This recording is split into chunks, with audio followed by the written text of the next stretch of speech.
Hello and welcome to another Wednesday live stream. Appreciate you being here, no matter what time it is. I know it's very early in some places, it's very late in other places, and that's a whole thing. So appreciate everyone being here. Cirilla Rise and Grind. Yes, that's right, buddy. Glad you're here. Glad you could catch the live stream. If you're here, we've got Siberia in the house. I'm sure it is significantly cooler over there than it is here, where it is very hot today.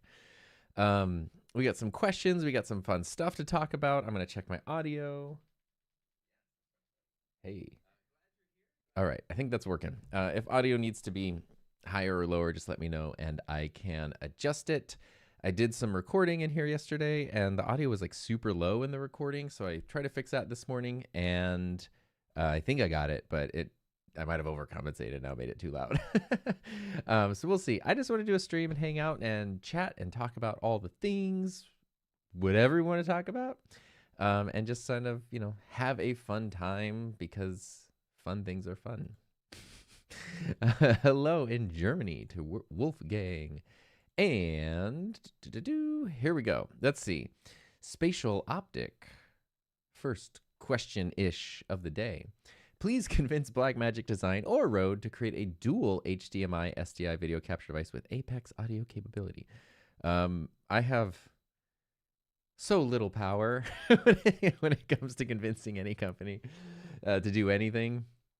But dual HDMI SDI would be very cool. I'm wondering, do you mean dual that it can just do HDMI SDI, or dual is in two sources, two inputs, or both? Like 4 inputs with I don't know. But yeah, that would be, I like overall where Rode has gone, the road they've gone down for video, but I definitely want to see it like, I think I had like my image of the Rodecaster video in my mind when it was announced and I was thinking about it. And the existing version is like very cool, especially as a competitor for, ATEMs and those kinds of switchers.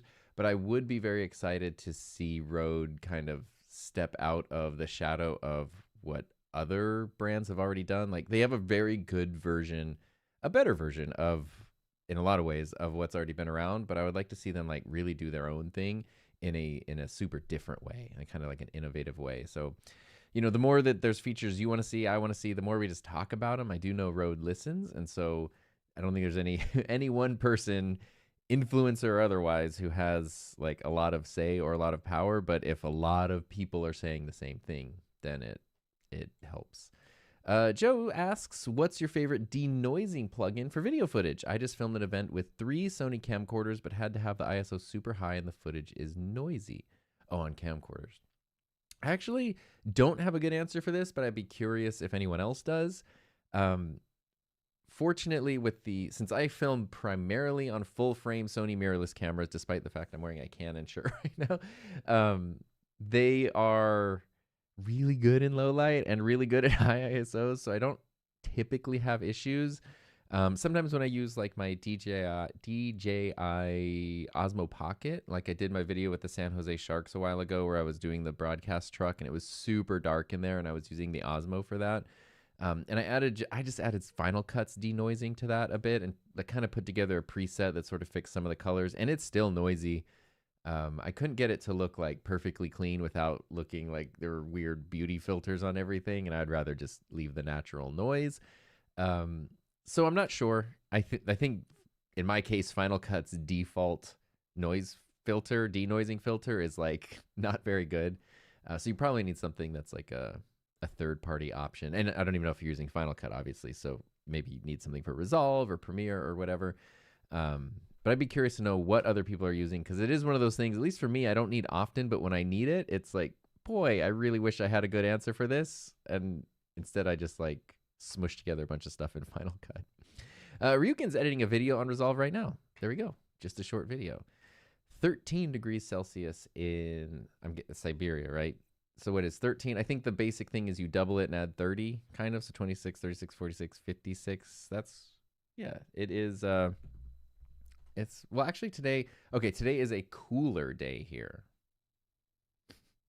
And the high is 97. Actually, there's no double digits in the forecast this week, or no triple digits, I should say. It's all high 90s. Once it hits triple digits here, Fahrenheit triple digits. It goes in, it just stays there till like October, and it goes to like 110, 115, 120. It gets very, very hot. So in Celsius, that's like upwards of 48, 50 degrees. Like it's hot. Would love to do a stream, but sometimes don't know what to talk about. Also not sure if Spanish or English. That's interesting. As far as what to talk about, like obviously right now, I just randomly started talking. It's helpful to, like, if you have, as your channel grows or if you stream somewhat regularly, people will join in, and thankfully they will help you figure out what to talk about because they'll talk to you. And that's an easy thing to talk about. But when you're just starting out, if nobody's there or your chat is just super quiet, having a couple of things that you want to talk about, even though it kind of feels more like you're recording a video and less like you're streaming, just having a couple of topics of like, not that they have to be like scripted or anything like that, but say you're into cameras and you're like, Sony just released this A7R Mark VI, and that's kind of cool. Maybe I'll talk about that, and I can pull up the website and look at some of the specs and share my thoughts about it. Just have a couple things that you can talk about, and once you start talking about things, it's kind of like if you just sit and just go like, okay, ask any questions, it's just gonna be crickets usually. But if you start talking about something, you start kind of like giving things for people to talk to, then it kind of like, it can start a conversation. So that's what I would recommend there. As for Spanish or English, I wish I spoke more than one language fluently. I don't know. I mean, I would say try. Okay, then the natural answer for me is just try both and see, like if you do a stream in English versus a stream in Spanish, like which one do you seem to get more more people involved in? Like, obviously I feel like there are a lot of non-English speakers on YouTube who don't always get stuff catered to them. There are a lot of non-English channels out there, but like realistically, in the terms of the YouTube sphere, a lot of stuff is primarily English. And so having stuff that doesn't have to be translated or captioned or whatever, and is just actually in their language, could be really, really cool. You could, I guess, if you wanted to be like YouTubey about it, you could go into your analytics, you could look at your audience, you could see, where they primarily are located, and that might help you go like, oh, my English is, or my audience primarily is English speaking, my audience is primarily Spanish speaking, and that would help you figure it out. But I think a good way to do it is just to explore, like just do an English stream, do a Spanish stream, and see which one feels better, see which one people connect with more, and then go from there. For the road thing, input, output 2, and then 2, expand. Yeah, see, I like that. 2 is a good... I think there's more demand than companies realize for just dual source video switchers. Like 4 is nice, 3 is cool, 8 is awesome, but sometimes people just want like, I just want to be able to connect 2 sources, 2 cameras, a camera and a computer or a console, something like that would be cool. What is up, Matt? How are you over there? Can Ecamm be streamed on Twitch? Yep, you can connect Ecamm to Twitch, no problem. You're welcome, Broham. What do you think about the DJI Osmo Porket? See, Broham and then the Porket. There is a theme emerging. Is it a game changer for vlogs? I mean, yes and no. So I'm going to reach over here just because I'm visual and I like to have examples. So this is the Pocket 3, which I've had for a year and a half, I guess. And I love this. It's the Pocket 3 because DJI had 2 other versions prior to this. And I had one of them for a while, and they were very cool proofs of concept. Like, oh, what about a tiny camera that is a gimbal? And it's, essentially, especially looking at DJI, just taking the camera from a drone and putting it on a stick. That's kind of like the Osmo Pocket. The first ones, though, were like not practical. Like the image quality wasn't there, the usability wasn't there, the battery life wasn't there. You didn't have, you flip the display and then you have a nice, even though it's small, it's a very usable display. The form factor is a little bit awkward because it's kind of tall, but it's actually very comfortable to hold, and it just works really, really well. So I think the Pocket 3, and judging by its popularity, I don't think this is like a weird opinion to have. The Pocket 3 is like was the game changer, the huge game changer. Now the Pocket 4 is a refinement, and if you watch the comparisons, you kind of notice like it is using a different sensor. So there's there's different image quality. Honestly, when I watch the side-by-side comparisons, it kind of goes back and forth. Like there are certain cases where the 4 looks better and certain cases where I think the 3 looks better. So I think it's kind of a lateral move in that regard. They've refined a lot of things. I think the focus is the focus better in that? I don't know. But something I do like is that, and this sounds simple, is that they have 2 buttons right here under the screen, which this doesn't have a lot of buttons. So being able to add just a little more functionality right there, if this is a camera that you use constantly, is actually kind of a big deal. So that's, weirdly enough, for the Pocket 4, those 2 extra buttons, and at least one of them is a customizable button. Those are the things that would actually be the biggest upgrade for me. Not enough to upgrade from this. Now the Pocket 4 Pro that has like multiple lenses or multiple cameras and stuff, I think that's different.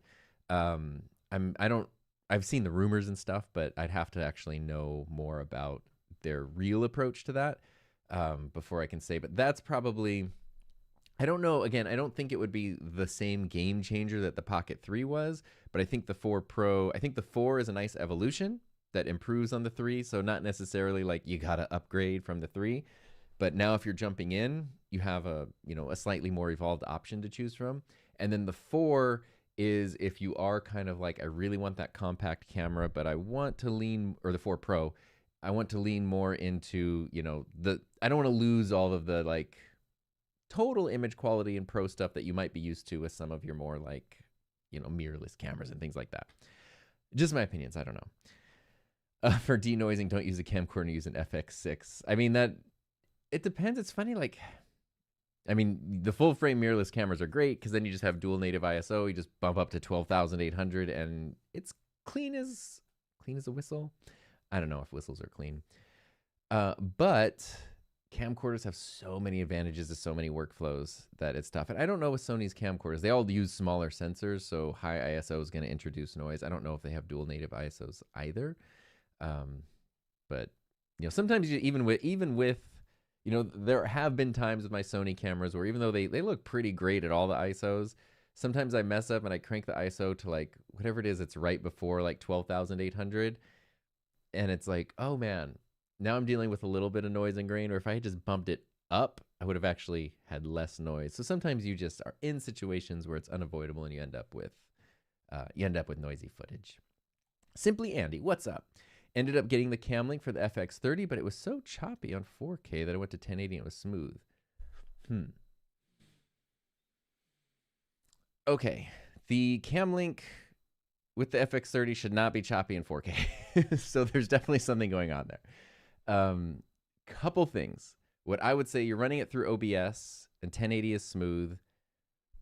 The fact that 4K is choppy and 1080 smooth in OBS leads me to think it might be an OBS setting somewhere. So somewhere in your OBS is very, very picky about like your incoming frame rate and resolution, your outgoing frame rate resolution. You can change the canvas size versus the stream size. Like OBS is very, very picky, and it's very easy to accidentally have a setting, like the wrong setting somewhere. And potentially that could have messed it up. If you were sending a 4K signal and then OBS was trying to do something thinking it was a 1080 signal, maybe that could get choppy. Maybe if you have a way of recording into something else besides OBS, like whatever simple, any kind of software that's not OBS, and then seeing if it looks smooth there, that will help you narrow it down to like, it's the cam link or it's OBS. For the cam link itself, the things to troubleshoot are, especially with 4K, make sure you're not running it into like a low powered hub or a dongle or something. Like if you can connect it directly to the back or to your computer. And if you do have to run it through a hub, make sure it's a really high speed hub that probably has its own power source just to give the cam link, it's processing 4K video, it's powered through USB, it needs all that. If you run it through like just some of those simple, like, I don't know, I don't have one here, but like, the simple kind of cheap, like $20 dongles that just have like 6 USB ports and stuff on them. Sometimes those aren't the best at powering things like a cam link. So that could also be an issue potentially. Any thoughts on the Zoom H1 XLR? My thoughts are that I want one. A friend of mine got one and loves it. I don't have like a direct need for it, so that's why it's just kind of been on my wish list. It hasn't been purchased, but I just think it's cool, and I think Zoom taking kind of their classic designs and simplifying them and throwing in 32-bit float audio is awesome, and then doing that with something that has XLR inputs is like really, really smart.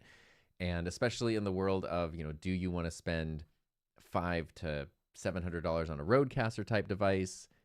Super worth it if you need those features, but if you're just looking for like something to record or interface XLR audio, it's really cool to have these options, especially for like portable field recorder, taking the Zoom out into the world, and it can just sit in a bag really easily. You could even like tape it or mount it to a mic pole or a mic arm, and just you have this kind of like self-sustaining, self-isolated audio situation. It's pretty sweet. Opinion on the new Insta360 Mic Pro, the one with the e-ink display. Oh, I haven't used it. I haven't used it.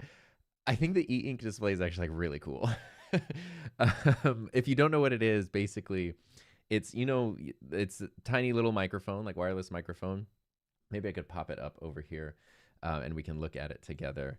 What was it called? Insta360 Mic Pro. Yeah, okay. Let's see if I can pop up the browser. So it's basically this. It's small. It has this transmitter here. So you can kind of see like it has the Insta360 logo right here. But this can be anything. And it's an e-ink display like a Kindle or an e-reader. So it's not like an LCD display. The benefit to e-ink displays, they are super cool, is that they do not take power unless they're changing or there's a backlight. So like if you have a Kindle, for example, which I love my Kindle, I read it every single day.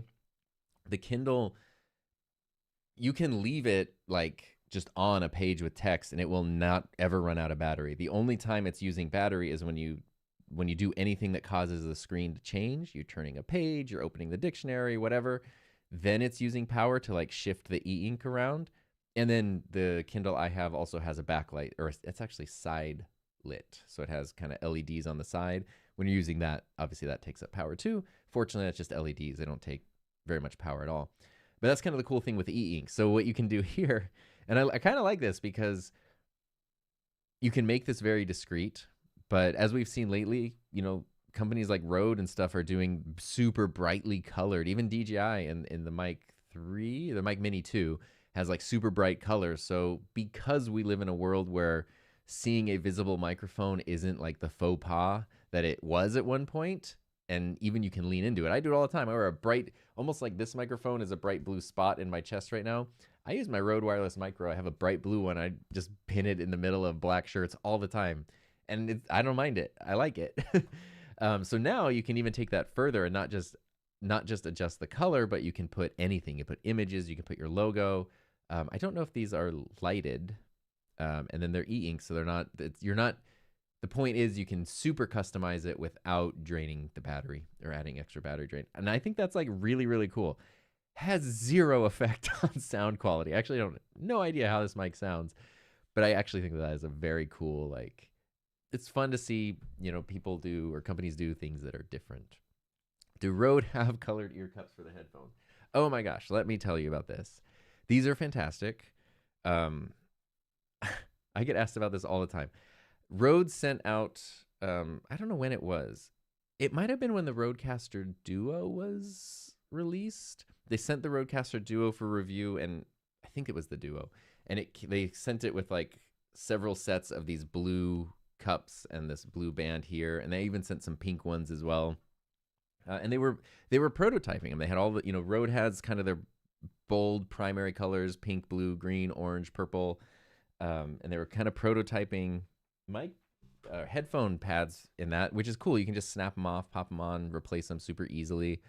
And I was super excited about it. And then they never sold them. They never made them. Like it was a product that kind of became sort of a limited promotional thing and never like an actual sale product. It is one of the most common questions I get on my YouTube channel. And I've told Rode this for years. I've been like, please sell these. And they even did a giveaway where they like, I was bugging them so much. I think they did it through their social media like a year ago, where it was like whatever remaining stock they were doing like a giveaway to just clear it. I don't know why they don't want to sell them. I've now used them. I have multiple sets of headphones that have them on them, and I've used them daily for several years, and they're great. They are colored, so they can, depending on the color, I guess like dirt could potentially show, but like just wash your ears, I mean, all headphones show signs of use, right? After you use them for a long time. These I think have held up really, really well. They don't look gross, they don't look dirty or anything. My wife has like colored hair. Her hair is usually dyed purple, and she has a set of these with pink on them. And I don't think any of the hair color has transferred over. They've held up great. They're awesome. I really wish Rode would sell them. They don't. And it would be cool to get different colors. Like this is all blue, but you could have, the left and right could be different colors. The band could be different colors. You can even change. Like I left the black here, but you can put this as a different color, and these like just snap off and are Velcro. So there's actually 4 pieces you can change, and I think they would sell like crazy. And I know Rode is a company, so they did some sort of analysis for like cost, profit, loss. I don't know, business things. And they obviously chose not to do it, but geez, I wish they would. It'd be fun. I would order so many of them. Outsider Jess says, I would pick up the Maono PD200 wireless. It has noise reduction software on the mic. I have it. I have that, and I've been like waiting. It's just literally just sitting, waiting to be like checked out and reviewed and stuff. But for some reason, it just keeps getting pushed down my list. I don't know. Recommendations for a secondary cam for a podcast. Use A7S III for a main cam. Oh man. The video I'm working on right now is actually a Sony cameras buyer's guide, where I just go through Sony's entire camera lineup and kind of like share my thoughts on what is good. You can obviously mix and match non-Sony cameras, right? Like you can use webcams, everything from like an OBSBot. Like I have my right here. I got my little OBSBot Tiny 3 kind of showing the setup here. You can mix that in, depending on what you want to do, something like that. And that's super affordable. You get a $150 to $300 webcam. It could look great. You could get a high-end webcam like the YoloCam S7, where now it's essentially a mirrorless camera. You can mix that with your Sony. But if you're looking for like a secondary camera, as in like another mirrorless camera to pair with your Sony, I would look at, obviously it depends on your budget. The simplest, least expensive option would be like the ZV-E10 or ZV-E10 Mark II. But you could also look at like the A7C Mark II. I know that is also, or even the A6700. Those are very popular secondary cameras. The A7C is full frame, so that would be maybe an easier match with your A7S III if you want things to match as much as possible. I can talk. Words are hard. Let's see here. Stefan, what's up? Hi from Germany. Good to see you. Just don't get time. Oh, let's see. Okay, we're going to camcorder stream. No, I love my vintage camcorders, and I know it drives Matt crazy, and that's half the reason I love talking about them. I have a thing. You did it. You did it.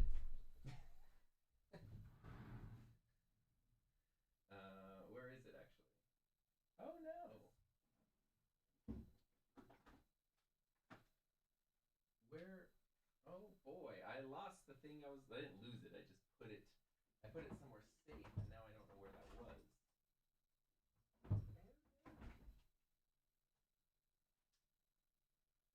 Okay, I put it. Where the heck would I have put that? See, this is the problem. I've had a thing for a couple of years now that I got, and I actually did. There's not a prompt to sign up for members only videos because I don't do that many of them. But I did like a show and tell video a while back of a thing. It's Sony's 8mm like video Walkman, and it is very cool. I have it in a different room right now, and I want to do a video about that, and I've wanted to. It's such a cool device. It's so crazy. And then I also got this, which is still in the package. This has a Best Buy label that's faded, but I believe it was $149 in the late 90s. I got it for $19 unopened a while ago. And this is a laser link. So let me block my eyes here. What that means is this is like you would connect this with the RCA cables to the back of your TV, and then certain Sony things like the 8mm VCR that I have has a little, I don't know, a wireless thing, and it could wirelessly like stream the signal to this. It's not a network thing. It's like old school remote control technology, essentially. I have no idea how well it works, if it works, but I want to do a video on that. I want to talk about the VCR thing, and then I want to open and test this out because I have no idea if it's actually working. And then also, maybe Matt would be more interested in this because it's a little more in his wheelhouse. But I do have to give a huge thank you to Bronson from Audio Hotline. He just gifted me for some reason. He had a one of his Atomos Ninja 5s, which I don't have. He sent this to me, so now I have a Ninja, which is a very cool, high quality video recorder monitor. But a reason, not the reason he sent this, but a reason he sent this is to try to set up easy recording for the old camcorders. I like recording to tape, but it's a pain, and then transcoding it and importing it is a pain. So just being able to like mount this on a camcorder and record directly in here would be very, very cool. So my fun tinker project currently is to get that set up on my camcorders. Anyway, I'll stop now. Thanks for your videos. I buy some gears for my podcast studio, solve 4 or 5 problems. Awesome. I'm so happy. I'm happy I could help, or if nothing else, if you could learn from my mistakes, that's a good thing. Jess says it'd be cool to speak another language, to make videos in another language. It'd be awesome. Like, I really wish I had learned more in high school Spanish than how to ask where the library is. Let's see here. Airport Streams loves the Pocket 3, but not really any compelling reason to go to the 4 from the 3. I agree, and that's kind of what I said. The 3 is still so fantastic. And honestly, if you can get the 3 for cheap, like I don't know if there's any sales or not, then it's cool. Matt's going to go to the UK and get the Pocket 4 Pro. If you are out of the US and you have access to these things, yeah, I think that's fun. Airport Streams did a 360 live stream yesterday using the X5, and people love the ability to look around the airport. That is so cool.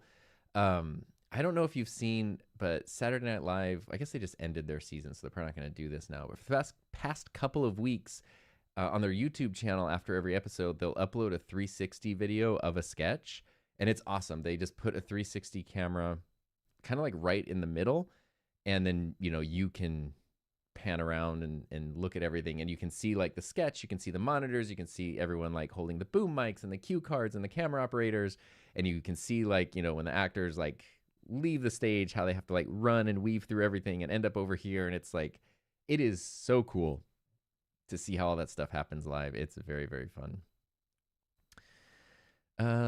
Shot my presentations on stage with the Osmo Pocket 3, and it's the best for self-shot presentations. These types of cameras that can track you when you're doing presentations stuff, it can really look.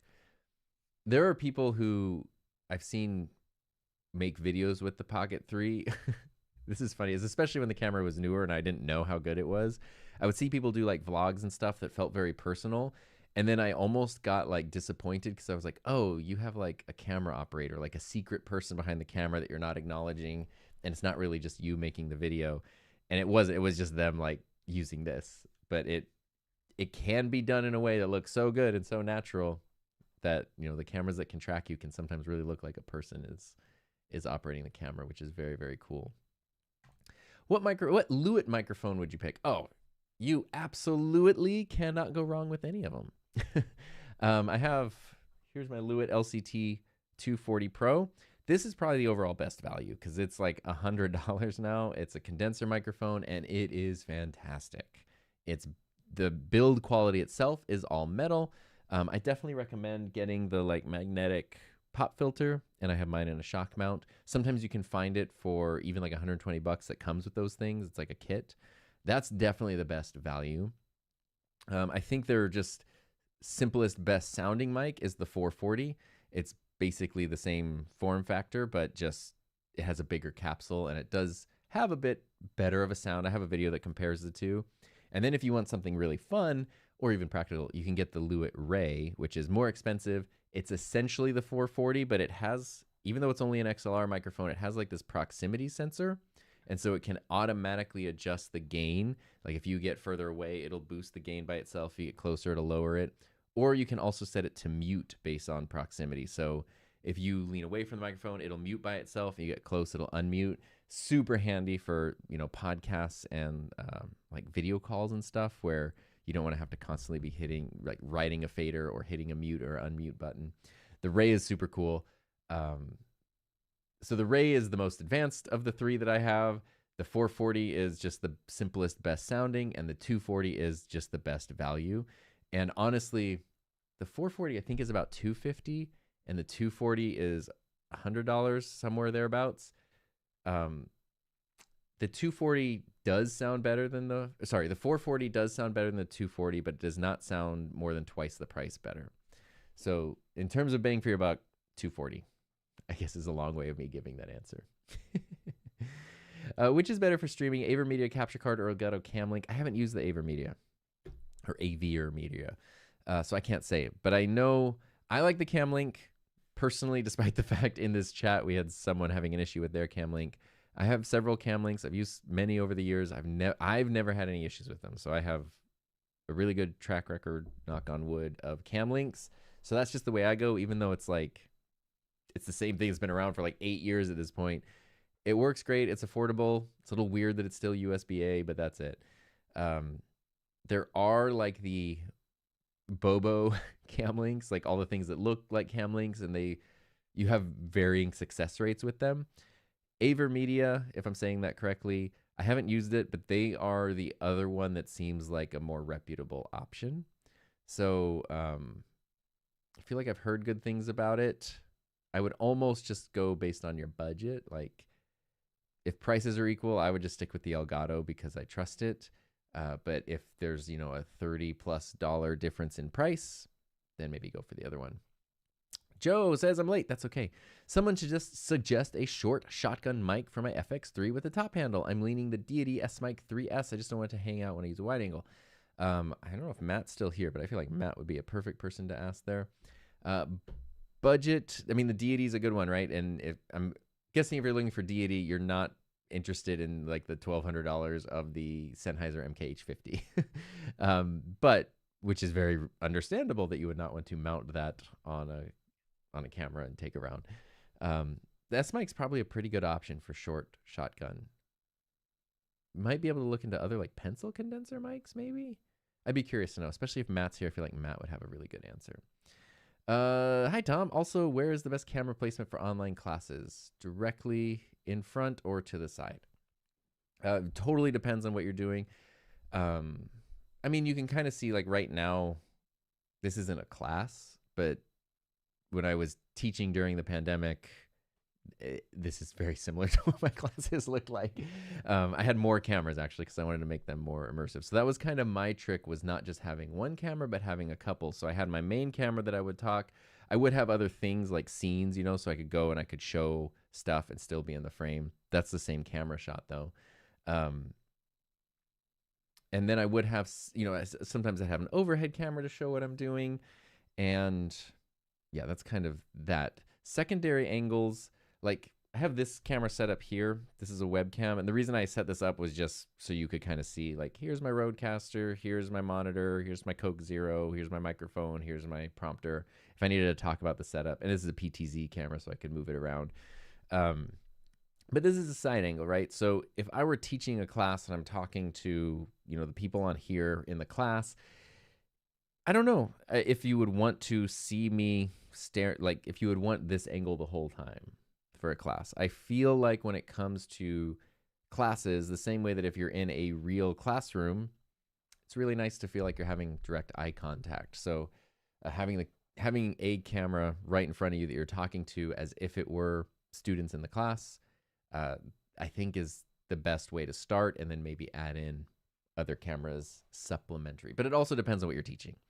There could be things that you're teaching and subjects where it just makes sense to like having this kind of wider view, or say you have like a whiteboard or something that you need to be in the shot, then that's a totally different type of setup. I don't know anyone with a Camlink Pro that has successfully run it in 4K over any time. Right here. I've been doing it since 2019 with no issues. I've been doing it personally. I've been doing it. I mean, my wife, Heather, her whole channel runs through the Camlink and has for, well, she's been doing 4K for 2 years. So she's been doing 4K for the past 2 years. And when I was when I was a teacher, our whole multicam broadcast went through all these other switchers. This was like pre-Roadcaster video days and stuff. They went through all these switchers that ended up funneling into just a Camlink into a computer to OBS. So I've had actually no issues with a Camlink ever. But, you know, there are so many variables when it comes to the cameras and the computers and the networks and all the different stuff that people are using that just because that's my experience, I know that's not everybody's experience. Richard says, thanks for the videos. They're useful. Happy to hear that. I hope they're useful or mildly entertaining, I guess. Let's see here. Eugene Bean has been using the Canon XA60 camcorder for the past year and a half as his main cam for video production. I'm missing something, or is the focus only auto? I can't imagine they would make an only auto. The XA60, I believe, if it's the camera I'm thinking of, yeah, okay. I've used these. Despite my Canon shirt, I'm like, since I've been in the Sony world for the past 5 years, I'm much more like familiar with Sony's. So when I was a teacher, we actually used these to stream not in our broadcast studio. So we had a portable streaming setup for graduations, pep rallies, sports games, that kind of stuff. And we used these camcorders, and they were great. We primarily did use them in autofocus, but I specifically have like at least a sense memory of using manual focus with them. But I could just, no, because this little thing down here is the focus knob. This little like spiky knob thing. How to turn that on though, I don't remember. Yeah, this becomes your focus control. There was something in the menu. I don't remember if you had to go into the actual camera menu. For sure though, there's manual focus. So I guess to answer your question in a half-butt sort of way, yes, you can manual focus. I don't remember how to do it, but it's in there. And it's a really good camcorder. So hopefully you're enjoying it overall. Have you ever used a Super 55? It's right here. Deluxe microphone. Yes, it's right here. It is fantastic. It's one of my favorite mics. It can be a little awkward to mount sometimes because of just it's almost like the SM7B here where you have the mount and the mic mount and the XLR mount are right next to each other. And that's why I'm using like this extension tube so that there's a little more space to fit the XLR cable without having to hit the mic arm, like the mic arm mounts and stuff. Oh, it's getting pinched in there. So I've ended up using that a lot, that kind of stuff a lot with the Super 55, but it is very cool. And somewhere I have over here.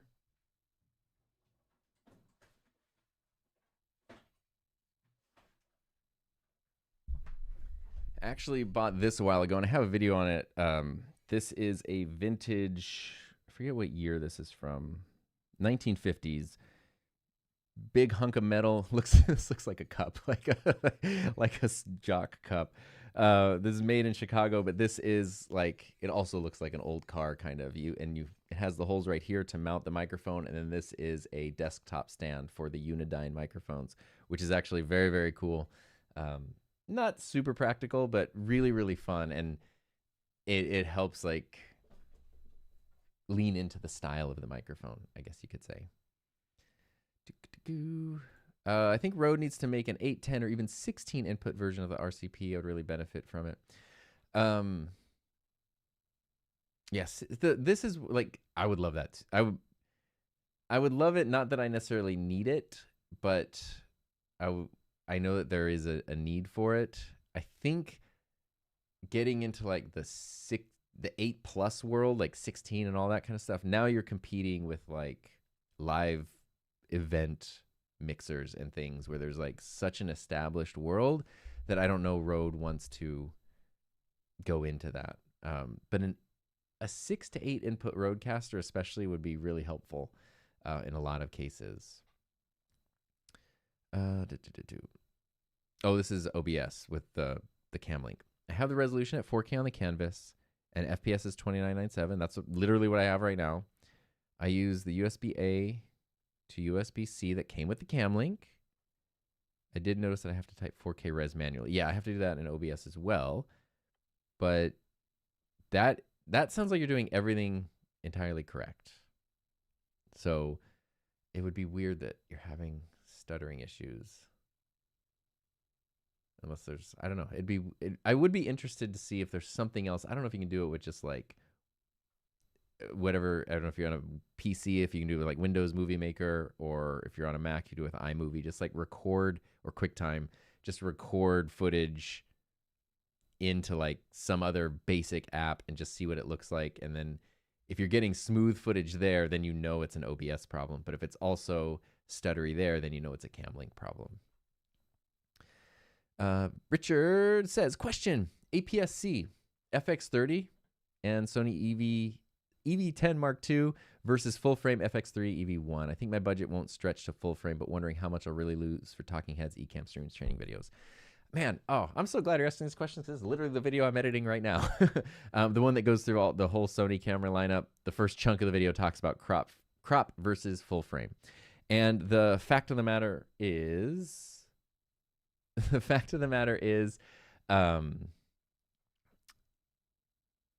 crop sensor is still really good. I like full frame. And part of that is because since I've been doing this long enough, I feel like I can tell the difference. The small difference makes a difference for me in terms of the wider field of view, the better low light performance, the shallower depth of field, which is a thing that I like. All of those things for full frame I do notice, but also for me there's a psychological emotional component, which is when I got into photography and then later on like DSLR videography, I wanted a full frame camera so badly, and it was something I never thought I'd be able to get ever. And so I finally was able to save up and get the original Canon 6D back in 2015. And the fact I own my own full frame camera just blew me away. And there was just a thing, like once I had that, I never wanted to go back. But crop cameras are like so good now. There's not, you are, when you're dealing with a crop camera, you are dealing with a more cropped in field of view. So, to get this is a 35 millimeter lens on a full frame camera. This lens on a crop camera, like a Sony crop, let's see, we can figure that out. 35 times 1.5, 52. So this would end up being like way more cropped in if this were a crop sensor camera. So that would mean instead of using this 35 millimeter lens, I would need to use something like a 20 millimeter or even a 16 millimeter lens to get a similar field of view. So that's just part of crop sensors. You can still get, shallow depth of field, blurry backgrounds if that's something that you're into. The part where it gets trickier is just at wider focal lengths. So getting a wide shot with a shallow depth of field is easier on a full frame camera than it is on crop sensor. Although with lenses like the Sigma 16 1.4, you can totally do that on crop sensor cameras as well. It's just not quite there. And then the other thing you lose, low light performance. Full frame cameras are better in low light, but if you're in a controlled environment, that doesn't really matter because you control the lighting. So, the answer is stick within your budget. They're all excellent cameras. You could, though, you don't necessarily have to, especially in the world of Sony where, essentially every lens can work on every camera for the most part. You don't necessarily have to make that decision of I have a full frame workflow or a crop workflow. You could get something like the FX3 and the FX30. That would be a cool combo because you have the exact same form factor, basically the exact same setup, and the only difference is the sensor size. So something like that could be worth considering maybe. What do you think about the A7 IV versus the A7 IV? I don't know if you saw my video or if this is just a coincidence, but I did upgrade from the 4 to the 5. So I have the A7 IV right here. When the A7 V was announced, which is an excellent camera, I need to do a full review on this. I really love this camera, but I had no plans to get it because I really liked my A7 IV. So the only reason I upgraded is my specific A7 IV developed an issue where it couldn't record for long periods of time reliably anymore. And it was just it was like a defect in my camera, which was a bummer because I was not planning on like spending the money on a new camera, but hey, life is life. And luckily the A7 IV is a really fun camera as well. So all that to say, if you're starting from scratch and you're like, do I get the 4 or the 5? And you have the budget, the 5 does offer more video capabilities. I never had issues with my A7 IV overheating, but some people have. The A7 V, I've never had issues with it overheating either, but when you watch the tests and things online, supposedly it is better at not overheating, if that's ever something that's an issue for you. If you use a lot of 4K 120, the A7 IV, well, it doesn't have 4K 120, so this is the way to go. Although there is a crop for 4K 120, you do have it in here, and then it says 4K 60 uncropped, whereas the A7 IV has 4K 60 with a crop. But the biggest upgrade, and this has the newer screen that does the cool, like, the cool, like, flippy out, very angled screen, which is neat, and I like that a lot. But the biggest upgrade between the 4 and the 5 is in the photo capabilities, where you have all of the new, like, AI autofocus, which is, much as I'm not into them calling it that, is a very good autofocus and tracking system. And your frame rates, both mechanically, I forget what the mechanical limit is on this. It's high, but then the electronic shutter, you can do 30 frames per second, which is essentially shooting video when you're taking photos. So if you're doing sports, you're doing animals, you're doing kids, you're doing any kind of action, this is a better photo camera than the A7 IV. So if you have the A7 IV and it's working great, I don't know that I would say just stick with it. If you are jumping into them and you have the budget, I would say get the 5. If you just need a solid 4K camera that does 4K 30, 4K 24, the A7 IV is probably, a much cheaper option to go to, and you're still going to get a great camera. If you want some of those more specialty frame rates, or you want that really cool photo capabilities, like a much more powerful hybrid photo camera, then the A7 V is the way to go. I do really like it. I just was not planning to upgrade to it. The X2D is printing and printing and printing. Yes, but still not using the second head. So, okay, curious then. With your X2D, since you don't use the second print head yet, how do you feel about your decision to get the X2D versus the P2S? I have my P2S actually right here, which only has one print head. Because is it nice to know that you have a second one if you ever need it? Or are you using the other features? Like, are you printing materials that use the heated chamber? I'm just curious, like the thoughts. The $100 for the X2D is worth it.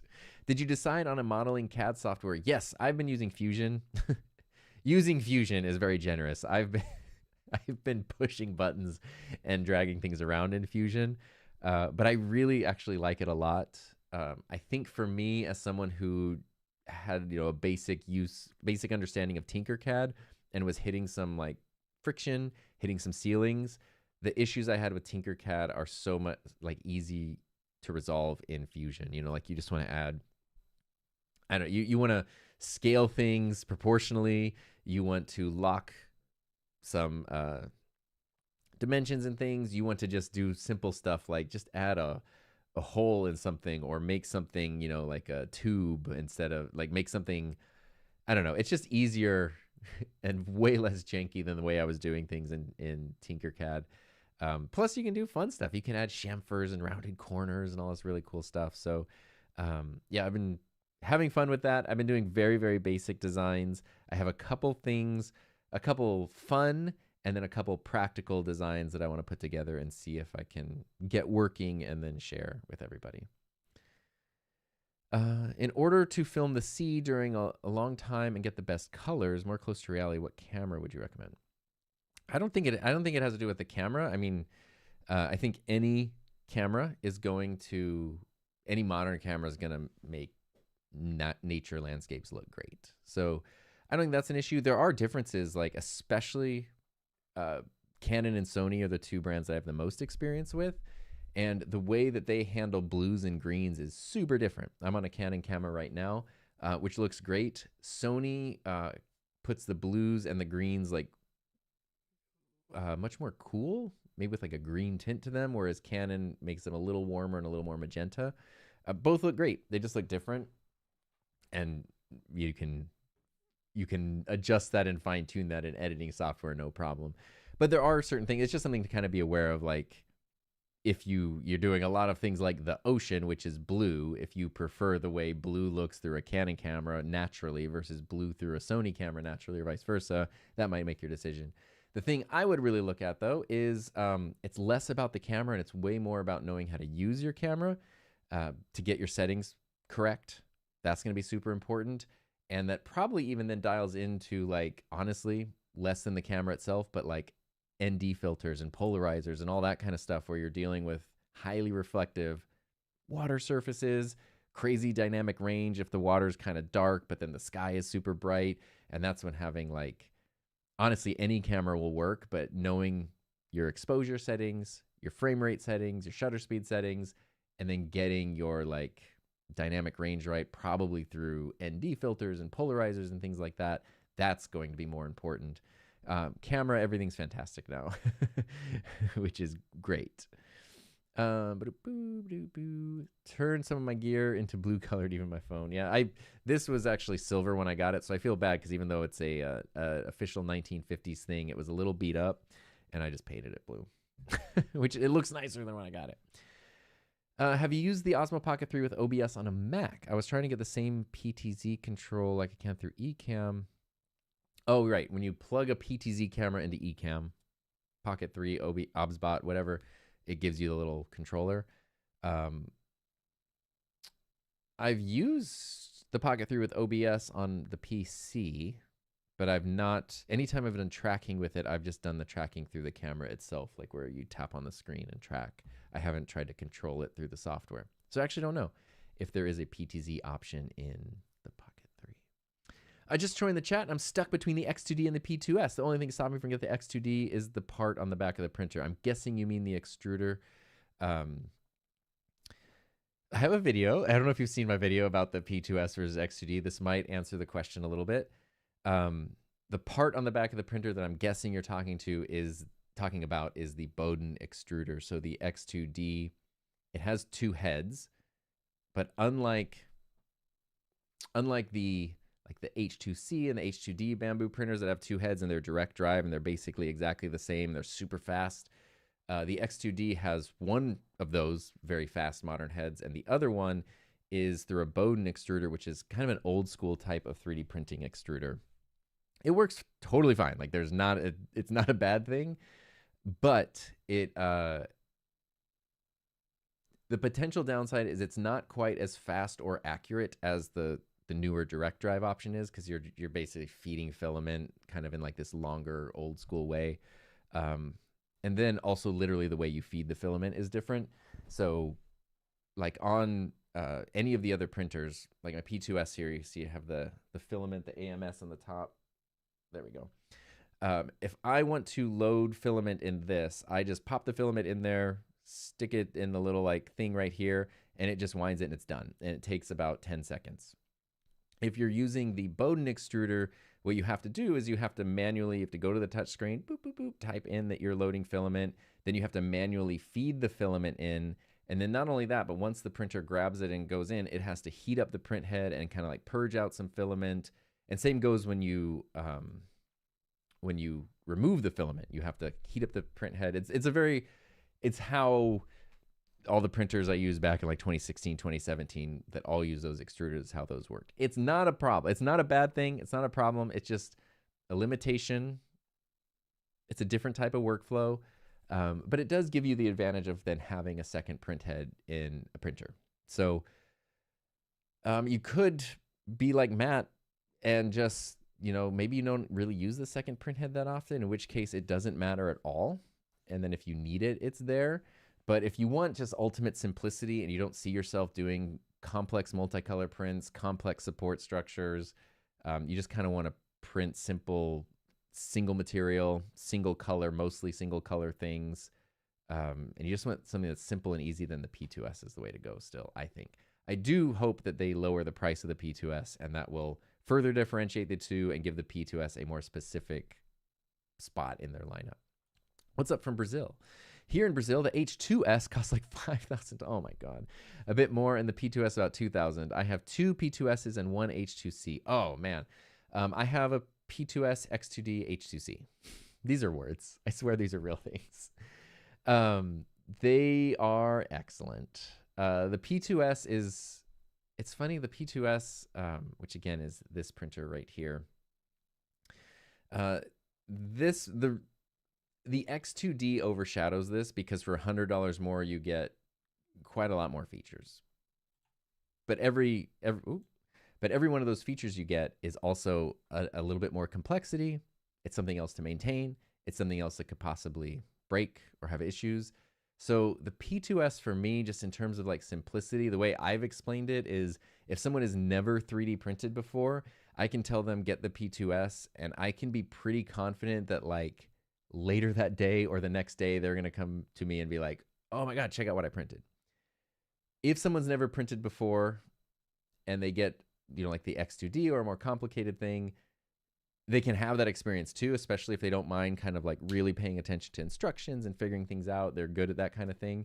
But they might take a little more time to kind of like figure out all the details if they want to use the full features of the machine. So I still just love the P2S for its simplicity, but the X2D offers kind of like an unparalleled value, which is why I want the P2S to be knocked down in price now. Now the H2C, on the other hand, is the like no limit printer. Like you want to be able to do, it doesn't just have dual nozzles, but one of them can automatically switch out. You can have print 7 different colors and materials if you get it like fully optimized, and it has a bigger build plate. So that is awesome. I love the H2C. It is very expensive. It's very cool that like I have the ability to try one and test one out. But the printer I bought when I was trying to buy a printer, the one that suited my needs, was the P2S, and I love that. What is this main camera using? This is my Canon EOS R. So this is actually, even though I'm running the stream in 4K, my webcam is in 4K, my graphics are in 4K, and this is going into the Elgato Camlink Pro, which is a 4K capture card. This is a 1080 camera. So this is actually only a 1080 image, but this is just the camera that's at my desk because it was my main camera for a long time before I got my Sony cameras. And my Sony cameras, while they can all do 4K and I would kind of prefer to stream with them, I use them and move them around and switch them up all the time. And I really like, for this desk setup, I really like having a camera that's just here all the time. And the EOS R was just living in a drawer otherwise, so I'd much rather have it here. And that way it's just always here. I just turn on the button. It has a dummy battery for power, and it's just always ready to go. And I still think it looks great overall. I'll be waiting on the new Sony Buyer's Guide video. Appreciate your thorough feedback. The OBSBot looks cool. Yeah, the Sony video, I might, depending on when I finish it up, I might actually just randomly put it out this weekend, or otherwise probably next week. I know I'm behind on the comments here. I think we're in like where I went to go get the cameras, but that's okay. It's, I think what I have come to terms with is when it comes to a live stream, I would rather go through the comments, even if it's a little slower, than kind of blast through everything to stay up to date, but not get to dive into any of them. Tom likes old stuff because he didn't have, despite my youthful looks, I am 40 years old, and I did start using, I'm being sarcastic, by the way, but I started on 5.5-inch floppy disks. I started on VHS 8mm cameras. I started on film photo cameras. But that's why I like those things now. I wouldn't want to only have to use those old cameras. The workflow is terrible, but to be able to use them for fun and to be able to like re-experience the excitement that I felt just discovering a love of cameras is very, very special. To me, at least. Any experience with Magic Lantern on Canon cameras? Oh my God. That is a sense memory unlocked. Yes. Back when when I had my T2i, I put Magic Lantern on it. And when I was a teacher, when I started teaching digital media in 2012, we had 2 5D Mark IIs, and I put Magic Lantern on those as well. If you need another Atomos, let me know.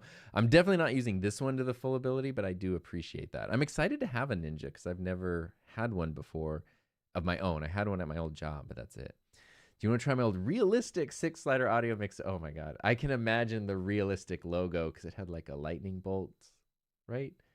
And we don't need to. Hey, Samson, what's up? It's nice to see you here. For content recording and streaming in OBS and 4 hours on Zoom as a fixed setup, what is the best camera webcam in between? I mean, the great thing about webcams is even though they're not going to be the same quality as a mirrorless camera like this, they are designed to go for a long time, right? Like they are designed to not overheat, to not run out of battery because they're plugged in. So they're the easiest way to go. If you want to level up your quality, then there's stuff like the YoloCam S7. Which is a mirrorless webcam. So it looks like a camera, but there's no screen, there's no buttons, there's no battery, there's no memory card. It is a USB webcam. It does have HDMI out, but it's a micro 4/3 webcam. So you can swap out the lens. And this is cool. And this is designed, the whole camera is a heat sink. So it does not overheat. It is specifically designed to run like constantly, which is cool. But if you also just want something simple, you know, the Sony ZV-E10 is kind of like a great camera. It can potentially have overheating issues, but you can flip out the screen to kind of let more airflow go by, or you can also get these little like fans. Ulanzi makes one. You can clip it on the back, and it kind of clips on the back of the camera and then cools the camera, and it works really well. Audio hotline, what? Does 1 by 1 equal 1 or 1 by 1 equal 2? Terrence Howard got me confused. What do you think? I have an English degree. So I don't know. Also, you do not need to give me, you gave me an Atomos and a super chat. But I wanted to bring up Audio Hotline's super chat here because he helped me solve a problem recently, which is, and I can illustrate that problem here. My wife, Heather, uses the Sony ZV-E1. This is relevant to the conversation we were just having.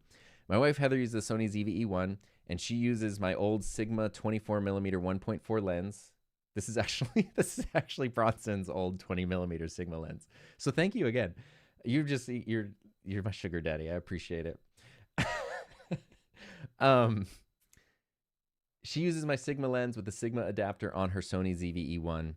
The E1 has like kind of a reputation for overheating. Hers is never overheated. She does have the screen out all the time, so that helps, but it's never overheated. My old Sigma lens broke a while ago, and so for a while she was using my Sony 24mm lens without an adapter or anything, and suddenly her camera started overheating. Crazy, because never overheating with the Sigma, then overheating with the Sony, the lens that's made for it. And I was trying to figure out why, and I was talking to Bronson from Audio Hotline about this, and he's the one, I had a theory, and then he confirmed the theory. And so this is my Sony FX3. I have the Sigma MC11 adapter, and then a Sigma 20mm EF lens. So this is a Canon lens adapted to a Sony camera. And I was like, why does the Sony lens make the camera overheat? Here's why. Here is my Canon 6D Mark II. So this is a DSLR. It has a mirror in it. It's not a mirrorless camera. If you look in there, there's so much space. This is like a cave, right? You could go spelunking in here. There's a mirror, the mirrorless up, there's a sensor. There's a huge amount of space in there. If you look at a mirrorless camera, especially a Sony mirrorless camera, there's no space in here. The sensor is almost right at the flange, the mount there. And so the way that this Sigma adapter works, if you want to take a lens that's designed to go on this camera with all that space in there, and you want to adapt it to this sensor, you essentially need to add that space. And that's what the Sigma adapter does, is there's no glass or anything in here. It changes the contact point, but look how much space it adds in front of the sensor. And now when you pop this here, the camera can read the lens correctly and all that. So anyway, this is what Heather was using on her setup. And what my theory was, which Bronson confirmed, is that this ends up being like a cooling element, or I don't know if it's heat sink or what, or just the fact that there's space when you have the Sony lens, which you just smashed right up in here, the sensor is generating heat and has nowhere to go because it's just right up against the lens. Now, when you're doing this, the sensor's generating heat, but it kind of has this whole space in here to sort of like dissipate and cool down and stuff. And so that is why her E1 was never overheating with the adapted Sigma lens, but was overheating with the Sony lens. It's just sort of an interesting thing. And it is a potential workaround if you're using a Sony mirrorless camera that overheats with Sony lenses. You could potentially get an old Sigma EF lens, get the Sigma MC11 adapter, adapt it, and it will not overheat. The downside, the autofocus, if you're using a Sigma lens with a Sigma adapter, you're going to get the autofocus to work, but I don't know if you can hear that. The autofocus on older EF lenses is usually pretty loud.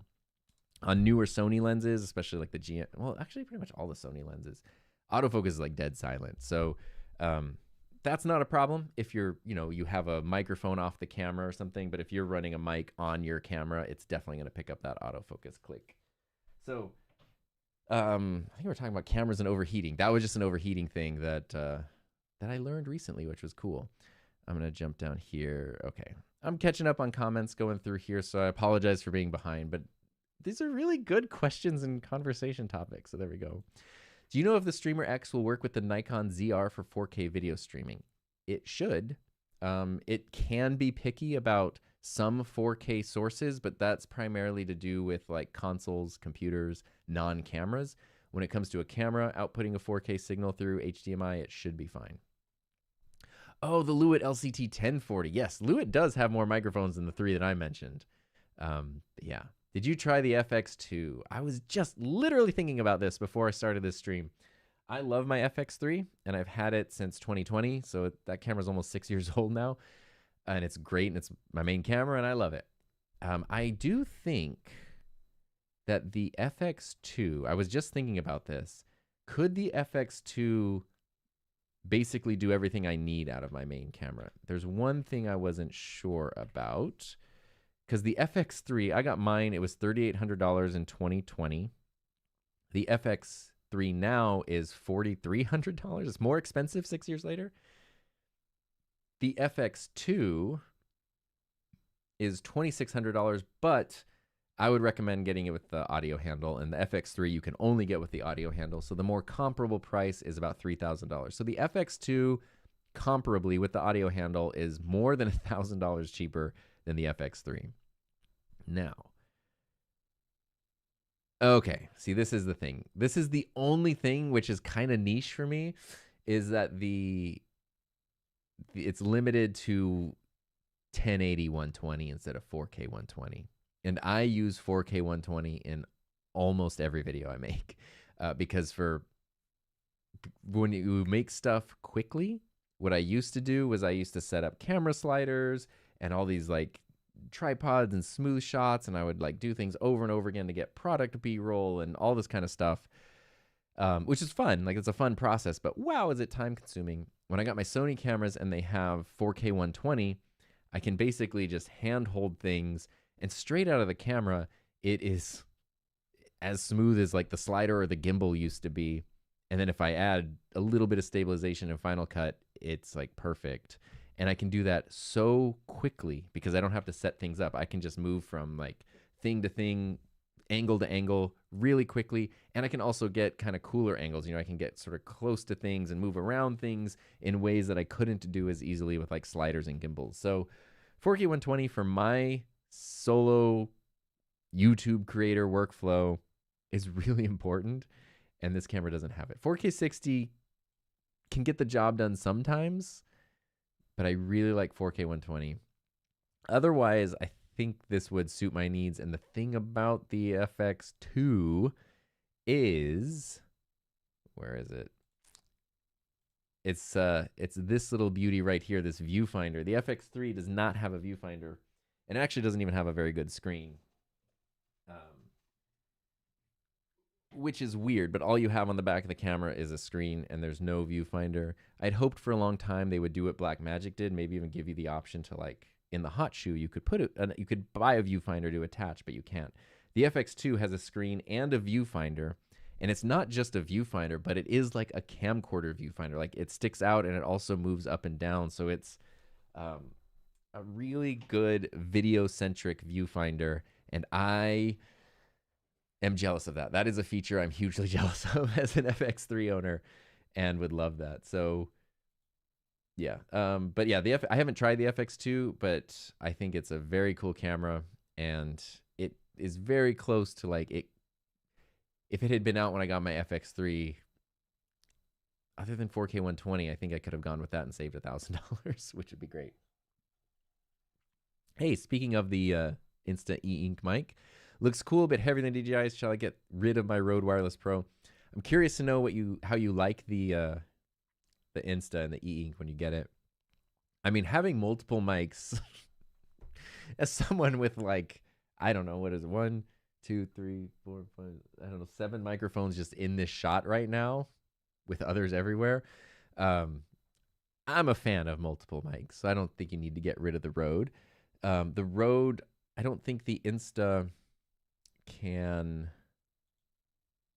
Does it have? I don't know if it has built-in recording, but the Rode Wireless Pro has internal recording, which could be a really important feature.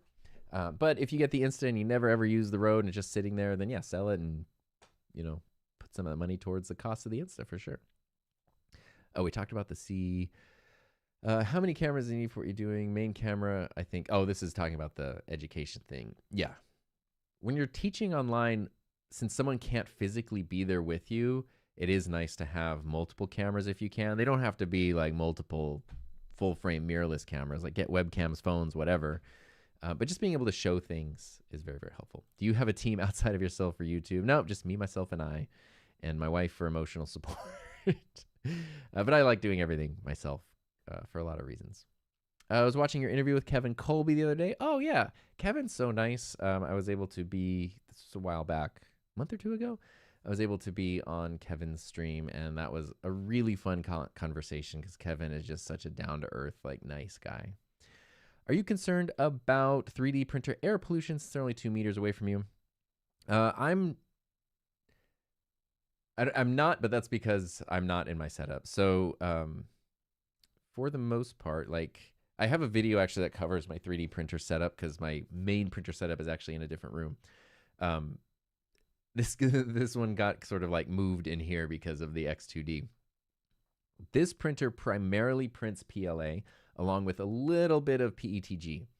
PLA is like, this is an enclosed printer with a filter, and it's primarily printing PLA. There's not a lot to worry about there. I'm not like opening the door and sticking my head in the printer to like inhale the plastic as it's printing. If this were printing ABS, that could be a bit of a different story. And if it were running, 24/7 in here, I don't have printers going often because it would be annoying to do while I'm trying to be on a microphone, right? Now in my other printers in the other room, they sometimes do ABS. They sometimes do, I guess otherwise it's PETG, PLA. But I do have a fan, a window, and an air purifier in there. So I don't have like the full-on exhaust system. As someone who primarily does PLA, it's not something I'm really that concerned about. But if you do a lot, if you can add exhaust, it's not going to hurt.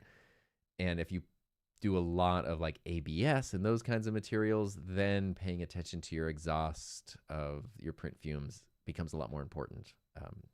And if you get an air purifier, I found a really cool one that I really like, and it's a HEPA filter that also has active carbon in it, so that helps. And then all of the printers I have also have internal filtration, which is nice, built-in filtration. How has your 3D printed low profile mic arm held up? It actually has held up. My desk has the Elgato low profile, which is just, I try not to actually change too much of the main infrastructure here because it needs to stay set up. But that arm still works. Totally room for improvement on that design, but it didn't like crack and fall apart as soon as I finished filming the video or anything. Anything to consider spec-wise on a Mac if I want to have 2 cameras running in OBS 4K?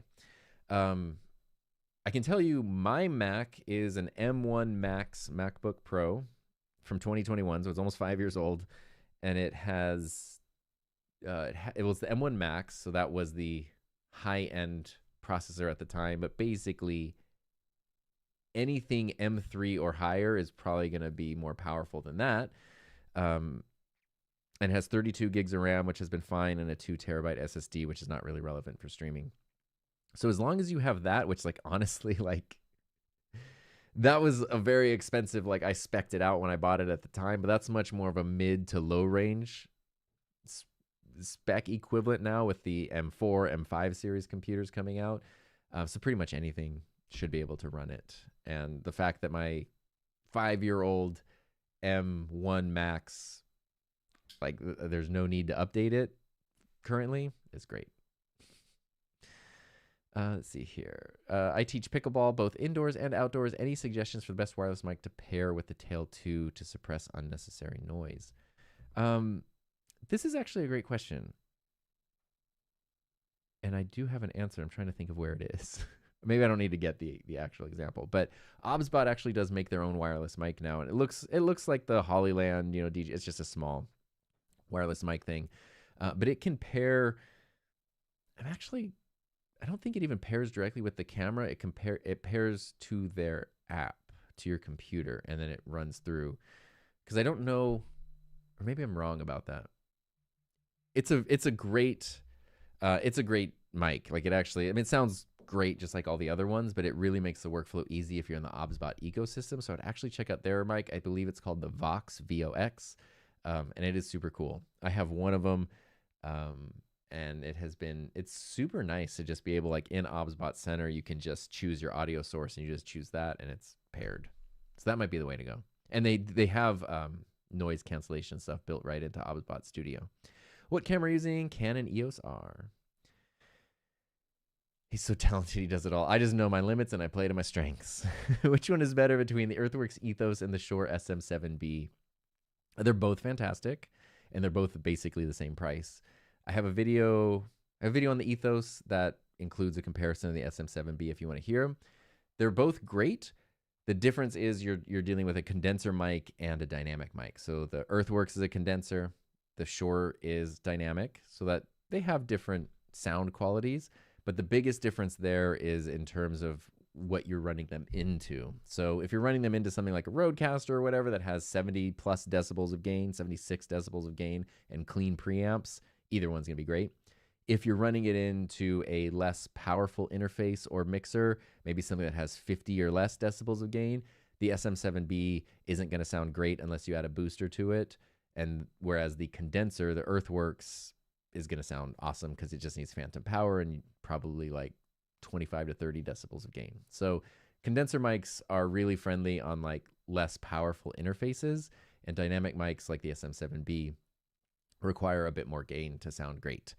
The other thing to keep in mind between them is they're both really good at rejecting handling noise, but for my money, the SM7B is the best mic, just period, in terms of like rejecting handling noise. So if you're going to be moving it around, touching it, all that kind of stuff, that's something to consider. And then also the mounts. The SM7B has this, right? Like talked about a second ago, the mic mount and the XLR very close to each other, which can be very streamlined and nice, but it can also be a pain depending on what you're going to mount the mic on. The Ethos has a very cool ball mount that it comes with that's just on the bottom, and then the XLR goes in the back. So it's an easier microphone to kind of like wire without having everything bump into each other. But they're both excellent. What's your recommended solution for wireless video from an XA60 to a Mac or to a Rodecaster video? So that is a 1080 workflow. Again, this is something I might need to rely on the experience of the community here. Maybe someone has a better option.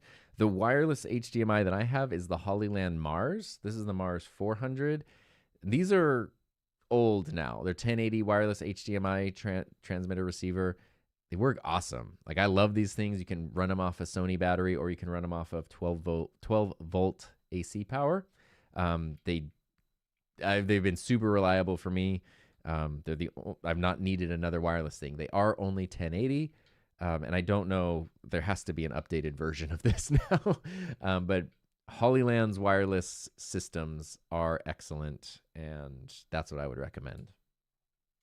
And I had some of those when we were doing the school district and school site stuff like graduations, sports games, and stuff with the XA60s. I did have some of them wirelessly with the Hollyland stuff, and it worked great. That was all going into a Black Magic switcher, not a Rodecaster Video, but I don't think that matters. Team of Tom and Heather. Yes, Paul, that is our team. What would you do? MKH50 at 1,300 pounds or 416 at 800 for indoor audio? Oh, yeah. Side by side, I personally prefer the 50, and I have a video that compares them both. But that's my preferences, my voice, my workflow, my location, all that kind of stuff. The 50 works better. At that price difference, I don't like the 50. What is that, 500 pounds? I don't like it that much more. I would go with the 416 on that one because the 416 is honestly the more popular microphone anyway. I think more people like that one. I just love the 50. And it seems like everyone who gets the 50 ends up loving the 50. But the 416 is like, I don't know, it's just as good. It's just a different microphone, but yeah, it's great. Fetterman owns Mackie now, so the Rodecaster Pro is as big as Rode will get. Yeah, I think so. Although I don't know what's going on with Mackie. Mr. Moderator forgot to change his identity. If you're using a MacBook Pro M4, you're good. You are good. Ryukin's first video editor was Windows Movie Maker. My first video editor was a VCR. My first computer non-linear video editing system was I worked at a TV station. I interned at a TV station and then worked there from 2001 to 2006-ish. We started on beta and then eventually they got Avid. It was like a stripped down version of Avid. I forget what it was called, like Newsroom or something, Avid Reporter. I don't know what it was called. It was Avid specifically for like news. And that was what I learned on there. And then it was iMovie on an iMac DV, and my high school video production class that was my first like easy video editing. And then I had bootleg Premiere for a while. Are you using Yellowbox Ultra Extreme? Right now I'm using my PC. I have the Ultra and the Extreme, and I lean towards the Extreme because I like the 4K workflow. If you don't need 4K and you don't need more than 4 inputs, then the Ultra is way less expensive. It's the way to go. Matt said the same thing I did. Yay, great minds think alike. The 50 is best, but not sure if it's 500 pounds better. Yeah, I don't think so. Matt says for live streams, he prefers the APS-C crop sensor versus full frame. Full frame is overkill. Well, I'm overkilling it all day, every day over here. Don't forget to plug your Discord server. All right, yeah, if you want some plugs, there is a Discord server. Let's see, you can go to himynameistom.com. There might be a link in the description to this. Himynameistom.com. If you click on Discord, it'll just take you to, you got to agree to follow the rules, and then you can jump in the Discord server and just kind of chat and hang out in there. It's totally free. There's nothing there. I did also add this. I get this question sometimes. People have been asking for consultations and stuff. I don't want to do consultations, but I did add some office hours appointments. It's like a handful of hours a month for May and June. But if you want to, you can read the page about those kind of things. But that's a thing that people have asked for. So I did it a while ago and kind of like revamped it and brought that back. So you can go to himynameistom.com. That's where the Discord is. And then also, if you wanted to book something, that's there too. But that is I would say a shameless self-plug, but I'm full of shame. So it's a shameful self-plug. Got the X2D so that I can use the second nozzle for support material only. I think that is like the intended use case for the second nozzle, and that makes a lot of sense. I think Paul has like multiple times hours on his P2S at this point than I have on mine, even though he's had it for a third the time. I feel like you might actually get a lot of use out of an H2C. Eugene loves the RCP2, just wish it has a more robust compressor. I usually use I'm wondering, do you use, because there's the compressor, but there's also like the master compeller, which is sort of like a master compressor-ish thing. I'm wondering if you use that too. Matt said he is glad he got the X2D for $100. It was a no-brainer. Yeah, I think I agree. Back to the A7 IV. Watched the video, followed the route to upgrading. Thanks for pointing me towards MBP, because if Avi was able to trust them. Yeah, MBP. MPB I always think is MacBook Pro. Or no, No, MPB. Oh my God. See, this is the problem. I'm so used to MacBooks. MBP is like the abbreviation for MacBook Pro. MPB is an online place that you can buy used gear. I bought lenses from them in the past, but you can also sell gear. I've sold stuff to them as well. They're really good as long as you are accurate with your gear. You don't like have a busted up old camera that you say is in excellent condition or whatever. They've I've sold quite a few things to them over the years, and they've always either given me the same price they quoted or even more. Like there have been a couple times where they're like, "Oh, we didn't know you were including this accessory," or it was in better condition, so they bumped up the quote more after I sent it to them. If you do send something in and you don't want to, you don't like they end up knocking the quote down or you change your mind or whatever, you can cancel it and they'll send it back. So you're not like committed by the you're not committed until they get it and they give you the final quote and then you agree to that. But it works really well if you don't want to go through the hassle of like Craigslist and eBay and Marketplace and stuff. What's the best mirrorless 4K streaming camera? Honestly, any of them at this point. I like the Sony ecosystem myself. So, you know, in that world, ZVE 10 is a great starter place, but also like, again, the YOLOCAM S7 is a 4K mirrorless camera designed for streaming. How's it going? It's going great. What's the best shotgun mic for YouTube? Totally variable. I haven't said it much today, but it depends. There is no single best. I use the Sennheiser MKH50, which isn't really a shotgun mic. It's more of like I don't know if it's a pencil condenser, but I use it as a shotgun mic. And I love that one, but it is 1,300 pounds, $1,200. It's a very expensive microphone. You can get way cheaper things from like Deity, Rode, the Audio-Technica AT 890. Wait, yeah, AT897. I was gonna grab it, but my back hurts. The Audio-Technica AT897 is a great one that's about $250, and I love the way that it sounds. I have a video that compares it to the MKH50. What we talked about on a stream a while ago was we came up with the analogy of, when I say we, I mean me and people in the chat, the analogy of a direct flight versus layovers. So you can get a very expensive mic like the MKH50, and you can get a less expensive mic like the Audio-Technica, and you can end up with very similar results. Like you can put them through processing, you can put them through EQ, you can end up with the same results. What I have found is the reason I like the MKH50 is I get there faster. Most of the time, honestly, when I use the MKH50, I don't really need to do anything to the audio. Sometimes, depending on if I messed up positioning or something, I might add some voice isolation just to kind of get rid of room reverb. But in terms of like EQ and stuff, like sometimes a little bit of compression or something, but like for the most part, it's fine just as is. Whereas with the other mics, I find myself, I'm going to add in a compressor and a limiter and a this and a that and kind of like, you know, play with the EQ a little bit. And I don't need to do that with the 50. So that's why it's like, you can go from Los Angeles to New York direct, right? You get on the plane, you fly to New York, and you're off the plane. You can go to Los Angeles, New York, and you can go to Phoenix, Denver, Atlanta, back to Denver, to Chicago, and then to New York, right? Like you can have all these layovers. At the end of the day, you're still getting to New York. It's exactly the same as the direct flight, but the direct flight is a much more enjoyable process and a much more efficient process. And if you use those things a lot, like if you use your microphone once a week, twice a month, it's not going to make a difference. You might as well just get the less expensive one. If you use it multiple times per week or a near daily basis, all those little time-saving things end up making a very big deal and a huge impact later on.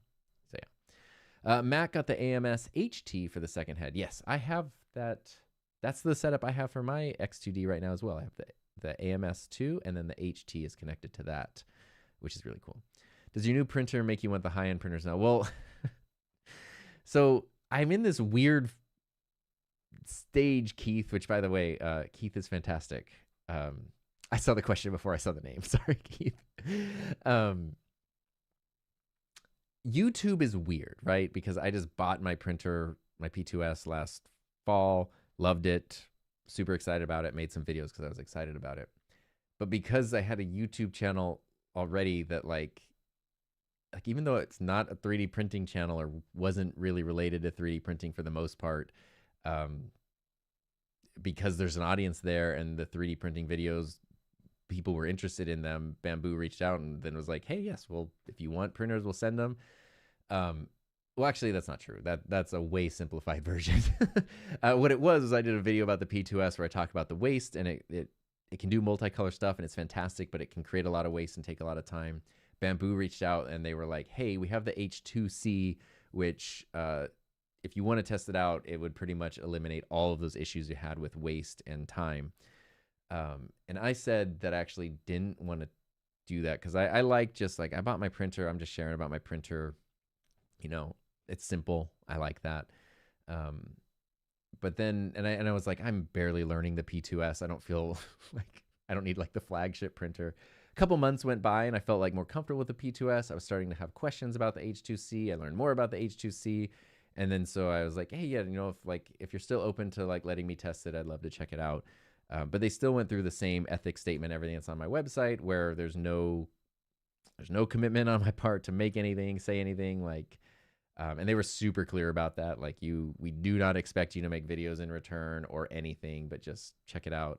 I do always offer to give feedback. So if a company sends something and I don't make a video on it, I do always offer to be like, I'll share my thoughts with you, even if there's not a video about it. But yeah, the H2C is cool.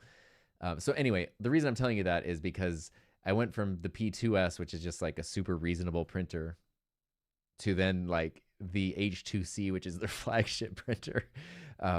And I love it, but that obviously scratched the itch for wanting a more advanced printer. It is a phenomenal printer. I would not have spent my own money on it because I don't have the budget for it, and I'm not that skilled with 3D printing to feel like I should spend $2,300 on it. But I have really been enjoying the chance to use it. But I always emphasize, like, the printer I bought was the P2S, and if I were buying from scratch today, it would still be the P2S or the X2D. There's a good chance I might lean towards the X2D just because it is only $100 more. What's up, Jim? It's good to see you. Tom, thanks for your answer. Do you prefer the blue color with the Canon or the Sony cameras? I actually do prefer Sony's colors, even though I thought I preferred Canon's when I was using them. Because I have so much blue in my frame, and this is a Canon camera, I actually like Sony's rendition of blues better, and greens better than Canon's. And so that was easy because I don't do a lot of like log footage or log recording. I usually just use like the default picture profile on the cameras and then add like a very minor preset in Final Cut Pro to kind of change exposure and saturation and stuff a little bit. And the direct flight layover analogy kind of applies there. It was much easier to get where I needed to go with Sony, just in terms of style and stuff. Matt says, get the X2D at the current price of only $100 more. It is hard to argue against that, honestly. Unless you know for sure you will not need any of that extra stuff, then just save your money. But that's why, this is the third time I've said this in this stream, if Bamboo can knock at least another $100 off the P2S, and then it's even more affordable, but there's also that difference between the two printers, then I think it gives every printer a clear spot in their lineup. My theory, which I have no, like, this is based just purely on me thinking thoughts. I have a feeling they'll probably discontinue the P1S soon, which is currently like at a very affordable price. It's a great printer, but it doesn't, if you look at like its features, its design, all these things, it doesn't really fit in their current lineup anywhere. So my thought is they might, it's been on sale for a long time, so maybe like blowing out inventory, discontinue the P1S and then drop the price of the P2S to sort of, it won't be as cheap as the P1S is, but it'll be closer and it'll kind of fill that gap. That's what I think. Buffalo had his first failed print last night and the spaghetti detection didn't even notice. It was a catastrophic failure. Oh man. I've had a couple, I think I have had a couple spaghetti things that have gone unnoticed. And I'm curious why. I know you can change the sensitivity of the AI. Basically what the way the printers work is they have a camera inside which can do time lapses and let you monitor them. But that camera also is trying to detect if a print is failing and then it's supposed to stop the print. You can change the sensitivity of its like AI system that detects that. So in your case, if you're having a failed print that it didn't detect, you might want to boost it up. The downside is sometimes if you boost it up, it'll then it gets like really sensitive. And so even if like a little piece of filament like just lands on the print bed or something, it's like stop. And that was something that was happening to me, was like I was getting all these notifications when things were fine, so I lowered the sensitivity of my thing there. I'm upset the AMS HT doesn't take TPU. I got it especially for that on my M1, on my A1 Mini.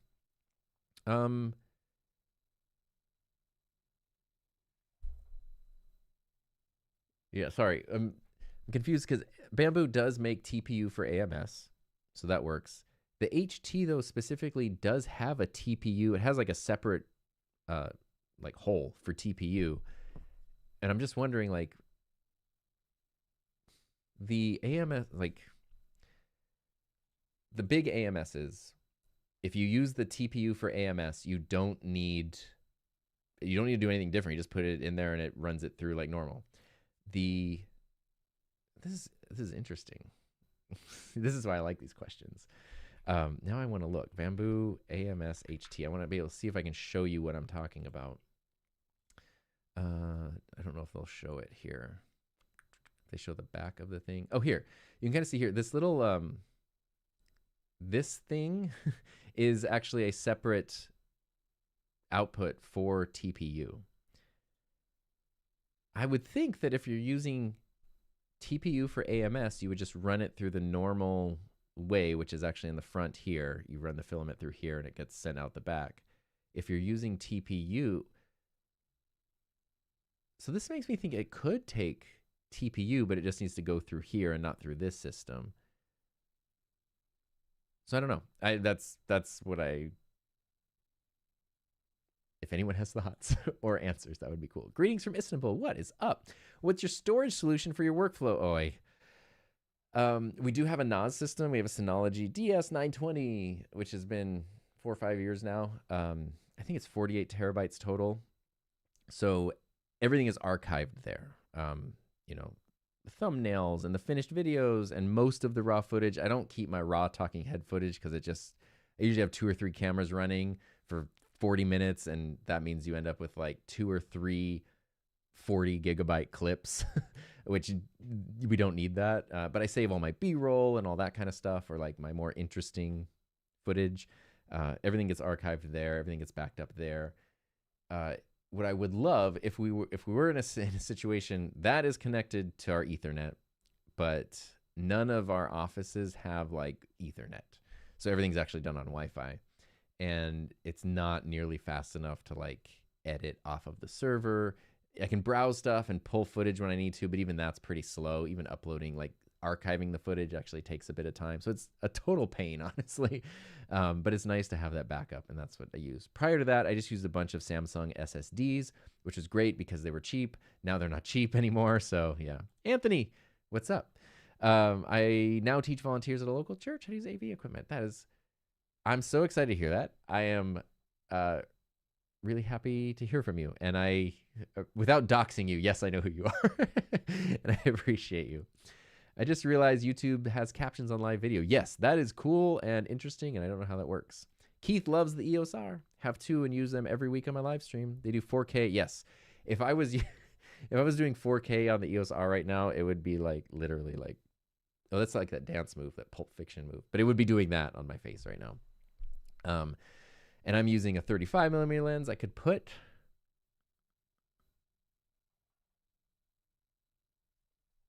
I have the 20 millimeter lens. I'm curious about that. For a while, when I had my 2 EOS Rs and I wanted to move into a 1080 workflow or a 4K workflow, I did have a Metabone speed booster, which then let me use my lens with that. It like eliminated a lot of the crop. Sorry, I'm just realizing I have the Sigma 20 millimeter lens. I'm like, would that be a good lens to use for this? But I don't think I can put the prompter on here because it doesn't have threads for the prompter. So anyway, the 35 millimeter on the 35 millimeter 1080 works. This camera does have 4K, but it is heavily cropped. And then you get like crazy rolling shutter, which wouldn't be an issue here because the camera's not moving. But yeah. JFK, old enough to remember when my high school moved from floppy disk to flash drive. The first time I went to a computer lab was in the 1st grade, and we had Apple IIs. And they had the big floppy, like actual floppy disks, and you were not allowed to touch those, so you needed to put in whatever like program we were using, Mavis Beacon or Oregon Trail or whatever. You'd have to have like the computer lab teacher come over and do that for you. I do remember in the 4th grade, that was when you got to the point where you could put the floppy disks in yourself. And it was like a really big deal to be able to take the disk and like put it in and take out a little envelope and stuff. So yeah. And then my like middle school just had like kind of generic PCs. Maybe it was even like the Apple Power PCs, like the ones that look like beige boxes. And then in high school, my video production teacher got an iMac, got like the iMac DV, and we had one of those, and that was super cool. And I remember he spent a huge part of the budget one year on a 10 gigabyte external hard drive for storage, and it was like, you guys will never fill this up. Was that an 8-inch floppy? Is that the thing I'm talking about? The one that's actually floppy? 3.5-inch floppy is like the one that's not floppy, like the save icon, and then there's the ones that's actually like bloop, bloop, bloop. Those ones. MS-DOS 1986. Yeah, that sounds fun. What microphone can I use if I don't want a microphone in front of my face? That's where I would recommend, a shotgun mic or a pencil condenser mic you can position out of frame. Audio-Technica AT897 is a good place to start. Deity also makes some good affordable mics. I've had a couple bits of bad luck with Deity gear, and so I just stopped using it because I just had enough where it was like, some of it's excellent, like their Theos wireless system's phenomenal, but their wireless mic, they're like cheaper wireless mics, and even some of their shotgun mics have been kind of like, these have given me issues. One of them even died entirely. So I'm not like a huge Deity fan. So I'm mostly Rode, Sennheiser, Audio-Technica. Those are great places to start. And that would be positioned out of frame. The other option is to use like a small wireless thing where the mic is going to be in the frame, but maybe it's going to be a little more discreet because it's just pinned on your clothing. That's a good option too. Pastor uses a Rodecaster 2 Pro 2. Is there any way to do live Zooms with it? Oh, yeah. I mean, you just select it as your audio source in Zoom or any software. I'm using my Duo right now, and I just have it as a source in OBS, and it works awesome. The Rodecaster, once it's connected to your computer, it just becomes an available audio input source. Jules, Alive with Tom. Incredible. Missed the first hour. Yeah, I lost track of time, but that's fine. We'll just keep going. You got to get an Arri Alexa. I do have a Red 1 cinema camera from 2007, but I have used that as a webcam before, and it is probably the most inefficient workflow I've ever used, but why not, right? Matt has streamed outside in Africa on a ZVE10 for 4 hours with no issues. That is an endurance test if there ever was one, right? So there we go. Deity is blackballed. Okay, see? We are just like in sync today. Saw someone with the new Insta360 Mic Pro as a shotgun mic mounted on a camera because of the 3 mic. Oh, that's cool. I haven't really paid much attention to Insta's mics other than the e-ink thing caught my attention because it's cool and different. 5 1/4. That's what I thought. Yeah, the 5 1/4 was the floppy disk back in the day. It's weird that I have to if you don't know what we're talking about, but if you don't know what we're talking about, the ones I started on, here we go. Oh, okay. I can't tell the scale of this. I don't think I ever used this giant one. That might be what you're talking about. I think I started with this one, the 5 1/4, and they came in little envelopes, but they were actually bendable, and they had the actual, there's a little film thing in there that's the actual information that you could take it apart and see it and break it. Don't do that. And then the smaller ones, what was cool about these is they weren't actually, check it out. This is perfect. I have my old Sony Mavica right here, which actually I bought it recently, but it is an old Sony Mavica that takes photos. It saves photos to, where is it? To a 3.5-inch floppy. And what was cool about these compared to the bigger ones is that they're more protective. You don't actually see. You have to move this over, and then you can see the, I don't know what you would call it. It's not tape, but the actual delicate part. Otherwise, it's totally protected as you're moving it and touching it and stuff. So it's a lot harder to damage these than it was the other ones, which just felt very advanced. And also, how satisfying is that? It was really cool. I got this camera just for fun. I just found it on eBay and bought it, and I made a video about it and some cool things that it can do. And see, this is why YouTube is crazy, because that video, where is that video at now? Like, it was not a popular video. So I know when I do videos about like the old camcorders and the old like stuff, sometimes they find audiences later on, but for the most part, they're not super popular. Like this video, yeah, this video has been up since September and has 2,400 views. Like that's 2,400 views is cool. Like that's a great thing. I mean, there was a time when my mind was blown when I got 30 views because I was like, I don't know 30 people. But you know, my Roadcaster video from last week has 15,000 views in a week, and that has 2,400 views in 8 months or whatever. So I know that sometimes this type of content's not for everybody, but this is why YouTube is very cool. I made that video, I published it, and this was actually right after I published it. So it has 2,400 views now. I think at the time it barely maybe had 1,000. I got an email from someone who was on the design team for this camera. And he told me like all kinds of stories about like why some of the features, I had some questions in the video, like why things work certain ways.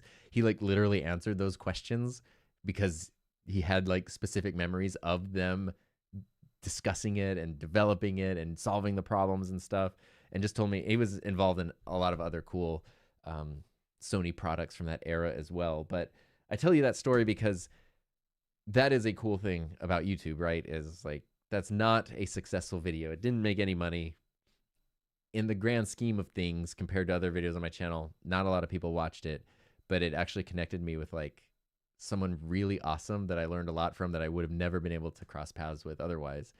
I mean, same thing goes. I met my wife through YouTube, you know, 9 years ago now. And the video that we connected through, where like I left my first YouTube comment ever on, I think at the time I saw it, barely had 100 views. So like, again, by all metrics, not a successful YouTube video, but like I met my wife through that video. So I don't know. You never know.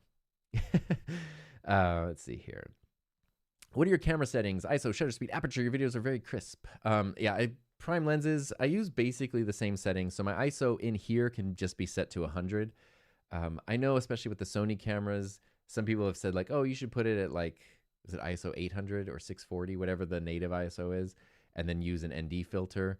And I've tried that, but that's like a lot of work for, it's just way easier to just be like ISO 100. So I use ISO 100 because it's a very brightly lit room. And that's good. I keep my shutter speed just at either 50 or 60 FPS, depending on if I'm doing 24 or 30, or sorry, no, 60, 1/50, 1/60, depending if I'm doing 24 or 30 FPS. White balance in here is usually 4200 on the cameras, although my lights are not set to, my lights are at 5600, but the camera's at 4200, and that gives, I push it a little cooler. I need help being cool, so I got to make the color temperature cooler. I just like the way that looks. I like the cool color tones a little bit more. And then I do have like a little preset in Final Cut and a LUT that I'm using here to kind of bump up the saturation. So let's see if I can show you. If I were to take off the LUT, boop. Yeah, it's pretty minor. This is the color straight out of the Canon camera. And then this is a slightly adjusted OBS thing. So it is a pretty minor adjustment, but it brightens things up and saturates things a little bit more. And my aperture, I just keep it as wide open as possible. My main lenses, whether it's this 20 millimeter or my 24, they go to 1.4. They're just at 1.4. This lens is an f2.0, so it's at 2.0. If I had a 1.4 that I could use here, I would. I just don't have an extra one. So I always crank my lenses open for the most part. I typically do like I overexpose usually by like 0.7 stops, so not a full stop of overexposure. And it's funny because I'm so pale. Like right now I'm wearing dark clothes, but a lot of times I have my exposure set, and then when I go sit in front of the camera, I see the exposure like it's now overexposed because I'm too pale. So that's a thing. But those are the basic settings. That's what I have on my Canon camera here, and it's the same for my Sony cameras when I use those most of the time as well. I do have, what's up, Kim? I do have floppy disks, which I didn't. But this camera, when I bought it, they sent it with like a pack of like 5 floppy disks, which is this like, oh, it's so satisfying. When I talked to the guy from the design team, in the video I mentioned how satisfying that is, and he talked about like specifically that was a thing, like they wanted it to be very tactile, and it's very, very cool. So that's why it's called a floppy disks. I was like, it's not very floppy. Inside, much like us, it's floppy. It's kind of like footage, right? Like you use the term footage because back in the day when people shot on film, film was measured in feet, which is sometimes why if you watch an old movie and you're like, there's a weird blooper or something, and you're like, why would they leave that mistake in there? It's because literally they only had so many feet of film to use that was physically available to them or in the budget or whatever. And a lot of times it'd be like, okay, this scene or this location, this is how much film you have for it, and that's it. So you have however many feet. Once you're out of that, you're done. And so that's why it was called footage. Even though now you save stuff like I will record something on my iPhone and they'd be like, look at my footage. It, you know, it's those things. 5 megabytes for floppy. How much is that? It's nothing. It is absolutely, it's barely a YouTube thumbnail, maybe, if you want to know that. Does anyone get anything for Elgato Week? What is Elgato Week? I Elgato know about it. Oh yes, when is Elgato? My most views is $3.99 on the senior tech. Yeah, it's all proportional, right? Because that's like, you know, there are channels with like 2 million subscribers that get 100,000 views on a video, and they're like, oh my god, my channel's dead. If I get 100,000 views on a video, I'm like, I don't even know how to process this.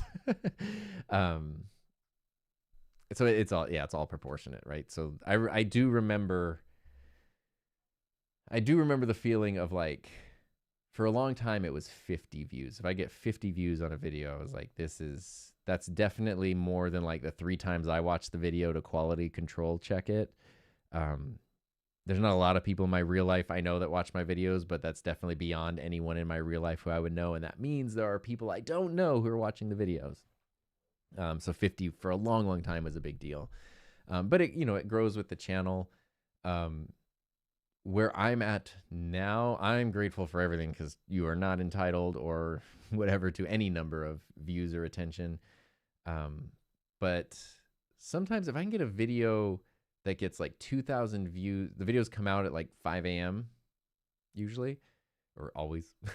And if the video gets like 2,000 views by lunchtime, by noon, that kind of blows my mind. So there's that. If a video can get near the 10K mark, that's like a huge success in my book. Not in a day. Like that is, I was gonna say hella rare, but it is. If a video ever gets 10,000 views in that first week, that is like wildly successful in terms of metrics or analytics. But that's also not the only thing that makes a video successful. Like my Mavic video that has 2,400 views after 8 months, that's still a hugely successful video. I like it. I had a lot of fun with it. I've been able to connect with some really cool people because of it. How goes the X2D testing? Excellent. Actually moved the X2D into like the other like guest bedroom setup where my H2C is, because those printers, it just kind of for some reason in my mind makes sense that they're like next to each other. And then I have the P2S in here now. And for a while, I actually did have the X2D here, but there's sort of a weird thing. The X2D has a window on the side, so you can see into it, which I actually really love, because it's really nice just to be able to like see the print, and if you're filming stuff, and I liked having it in here to film. But when I sit here at the desk and the printer's there, It's just high enough that the super bright LED lights inside just shine directly into my eyes and are like really uncomfortable. So that was actually the bigger reason why I moved the X2D out of there. And then the P2S has a solid side on it, so it doesn't hurt my eyes. Super niche problem to have. Let's see here. Is the cam a wee bit crooked? Is it? Might be. I'm not saying it's not. The thing I look at is the corner right here, this line. If it lines up with the edge of the frame, that looks pretty parallel to me. Now, if you're talking about this camera, yeah, this is just a little webcam on a small tripod. This is definitely crooked for sure. That's okay though. You need help being cool. You and Curtis were talking that if we were designing a tech YouTuber, oh my god. I don't know. We'll see about that. Do you still take photos? If so, what do you use to edit them? I do. My problem with photos is I love taking photos and I actually hate editing photos. I hate like, yay, I have 800 photos to go through and cull and edit and I take photos purely for fun. This past hockey season, I was able to do some like pro hockey photos, which was like super duper fun. I got to do our local pro team, which is in the American Hockey League, but I also got to go to San Jose and do photos with the. I have to like kind of shadow the San Jose Sharks official photographer, who is amazing, and do some photos just for fun there, which was amazing. So that kind of stuff. So I use Lightroom though to answer your question. I use Lightroom to edit, which works great. I've heard rumors that Apple might be bringing back Aperture. I don't know if that's a thing or not, but that'd be interesting. I remember getting the floppy disk out of the camera, putting it in the PC, and it just worked. It was magic because that was not a thing. Like digital cameras like that, I think prior, maybe around the same time, the thing was you could get your film developed and you could get the photos put on a CD, and then you put the CD in your computer. But to be able to just take like a disc that could fit into your computer was cool. And this camera, this is actually not the original Mavica. This one actually does have a memory stick. And it can actually film short 5-second video clips at like, I don't know what it is, 130p or something, which is pretty cool. And it's funny, what I learned when I was learning about this camera was that the Mavica line ended up using floppy disks a lot longer than like the industry wanted, but it was just because people had their PCs and people really loved the like, I get out of the camera and I put it in the computer. And it was hard to break people of that. So the floppy disks and the Mavica ended up kind of having a longer life because of that. Which now, like, obviously, it's super nice to have like an SD card slot right in the side of your computer. It's nice. Favorite PC game of all time? Oof. Oh, that's that. I don't know if I can answer that question. Video game or PC game? Because currently, if we're talking PC games, I think I would have to go Final Fantasy 14. But if we're talking like video game, see, it's too hard. I need more specifics. Final Fantasy is up there, but then there's also the classics, the Marios and the Golden Eyes and the Portals, Earthbound. Like I need more specifics. Elgato Week is deals on Elgato products like the prompter mics, capture cards, and more. It's happening now. Oh my gosh, I had no idea. That's crazy. Andy says views are very slow at first, and I have an average of 1,000. That is huge. I forget looking it up, but it's like, it's why it's so easy to lose perspective. There's something like 160 million active YouTube channels, not YouTube accounts. There's like 2+ billion YouTube accounts, like people who can watch videos and have Google accounts or whatever. But channels that upload videos, I think there's 160 million, something like that. And I forget what number of it is of those that regularly pass 100 views on a video, but it is like not most of them. So it's so easy to lose perspective and be like, yeah, getting 100 views is kind of insane. Like, Jess, I take 7 to 20 views on my videos because it's me clicking, take away 7 to 20 because it's me clicking to comment. Well, that's true. I usually do most of my comments through YouTube Studio, so I guess that doesn't affect the views, but I always upload the video and then do one final check once it's uploaded. So that's a view. And then depending how I have things scheduled, like if I uploaded a video today for tomorrow and I checked it, I'd leave it. If I uploaded a video today, checked it, but scheduled it for like next week or the week after, I would go back and double check it again and just rewatch it again next week before it actually published. Since Gerald retired, can you fill the spot? I can't tell you how I have no interest in the super technical stuff that Gerald. I mean, that's just not for me. I mean, when I say that, I appreciate it, and like I've used his videos as resources when I want to know stuff. But in terms of doing those types of tests myself and going that in depth, no, I have no interest. I really like the more real world thing, which is why, you know, people talk about this camera has so many stops of dynamic range, or this can do whatever versus whatever. I am much more interested in like, okay, well, if I pick it up and I use it and I just use it the way an average person would, what do I get? What are the results? And so the stuff that works really well in those kinds of workflows tends to be my favorite things, even though it's not super technical. But it's like, I don't know. I like that. That's what I'm interested in. And I also feel like the majority of people, you know, like you can talk to someone, you know, if you like microphones, you can talk to someone about microphones and be like, this is why, you know, the nitty gritty between 2.4 gigahertz and UHF and condensers and dynamics, and why the MKH50 is worth $1,200, even though there are cheaper microphones around. There are sometimes times to have those conversations and people that are interested in having those conversations. But the average person, when they're looking for a microphone, they're like, hey, I film with my phone, or I film with a simple camera. I want to spend as little money as possible to get a better sound than the built-in microphone. What do I get? And they want to spend $100 on, you know, the DJI Mic Mini, or they want to spend $60 on a Hollyland or something, and then they will never think about it again.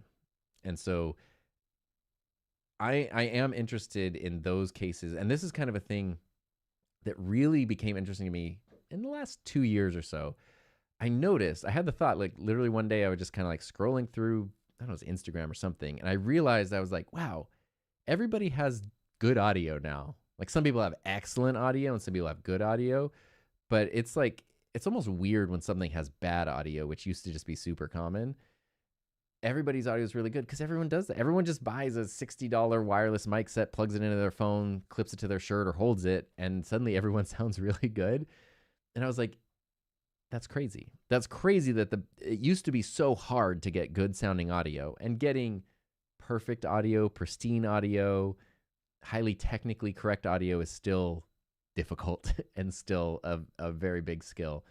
But the average person with no skills or background can just plug a thing in and sound so much better than they would have otherwise. And for a lot of those people, there was no other option. Like it was either I'll stick with my bad audio or I'll use this, you know, and to me, that's so fascinating. And so I got really interested in like the tools that let people do that, which I guess is kind of a more consumer thing rather than like professional or prosumer approach, but like the tools that let people just sort of like plug and play in whatever it might be. The person who's not interested in microphones, what microphone do they get that they actually like using because it lets them do whatever they need to do? The person who's not interested in cameras, what camera can they pick up and like be really excited about the stuff that they're making? And I don't know, I like that. That's so different though from like the Gerald niche. In this niche, you're the best. Thank you. I don't know what niche this is, but thank you. Maybe it's a one-person niche, so I'm the best and the worst. The day I get to this point, I will be happy. YouTube looks easy until you're doing it. Yes. It is a humbling experience for sure. But that's why I always encourage people to start things like YouTube or podcasts or whatever from places of passion. It's different. Like as your full-time job, things matter different, and there's different pressures, and it is a weird world to navigate. But even getting to that point takes a long time if it ever happens. And so like, I think it's so important to start because you want to start. Like I know for me, I started my channel, next month is my 9-year anniversary. I started my channel 9 years ago. And I remember my first 4 months, I think I had made 50 videos in that time. And I think I had 30 subscribers. So I had way more videos than subscribers on my channel. And most videos were getting like, at that point, I think it was, if I could get 30 views on a video, it was basically viral. So like,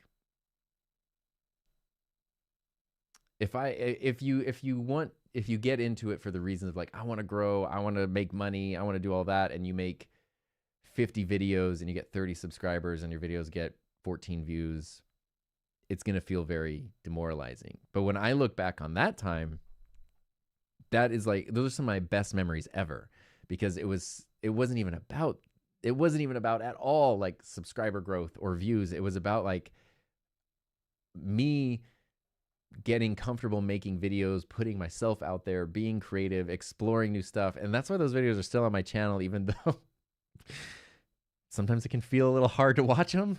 But it's like each one like represents something really cool to me, even if no one really watched it at the time. So there we go. You don't like compliments, do you? I don't know how to handle them.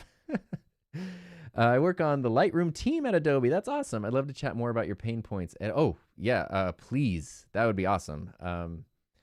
You can email me if you're still here, tom@himynameistom.com, or message me on Instagram or whatever is good.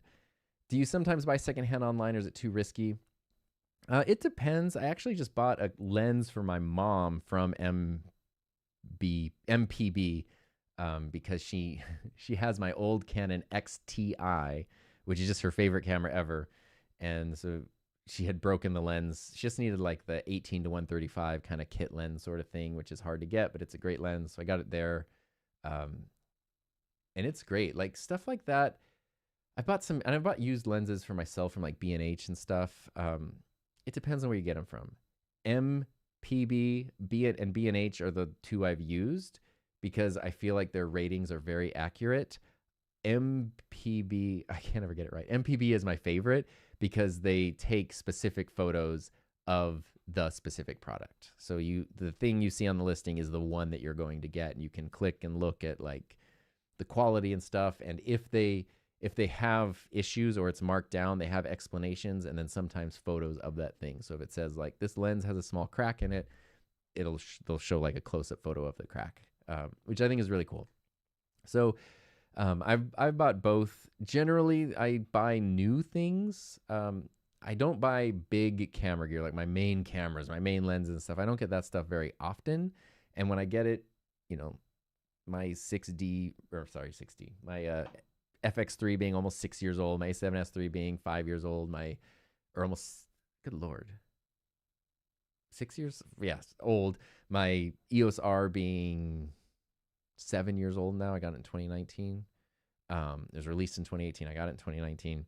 So I tend to keep stuff for a long time. So even though it's more expensive to buy it new, I'm okay with that. Like I bought my car new, but it's 10 years old now. Yeah, but used is fine too. Tom just jumped in and heard you talking about OBS. Did switch off Ecamm, or did I mishear something? I got a PC last summer, and so when I'm streaming on this setup, this is my PC setup, and so I use OBS on that. When I'm streaming on my MacBook, which is still what I edit with and everything, then I use Ecamm.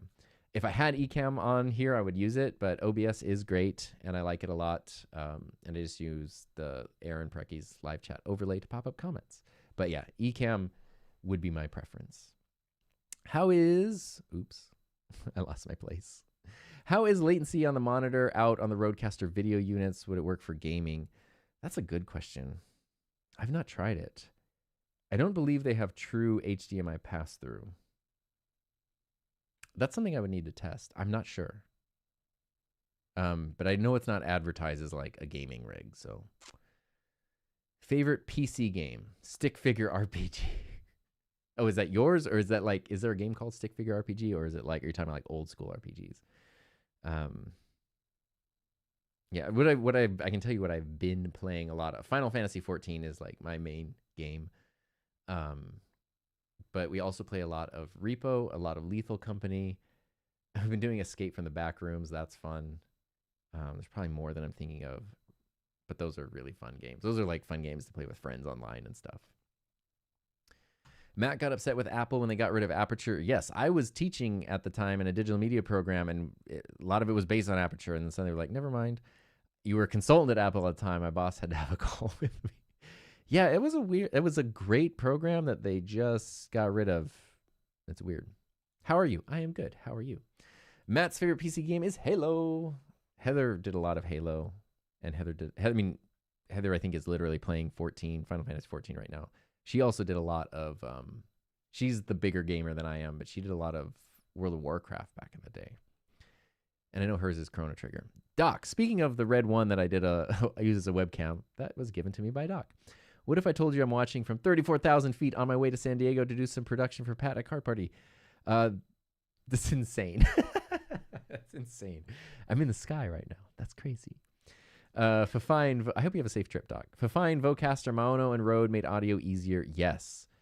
And I think Rode has done a good job of, like, they haven't gone ultra premium with, like, the genuine industry standard type stuff, but they also just have kind of stayed away from, like, the super budget things, because you have Fafine and Maono and those kinds of things. Focusrite is even, like, pretty budget friendly.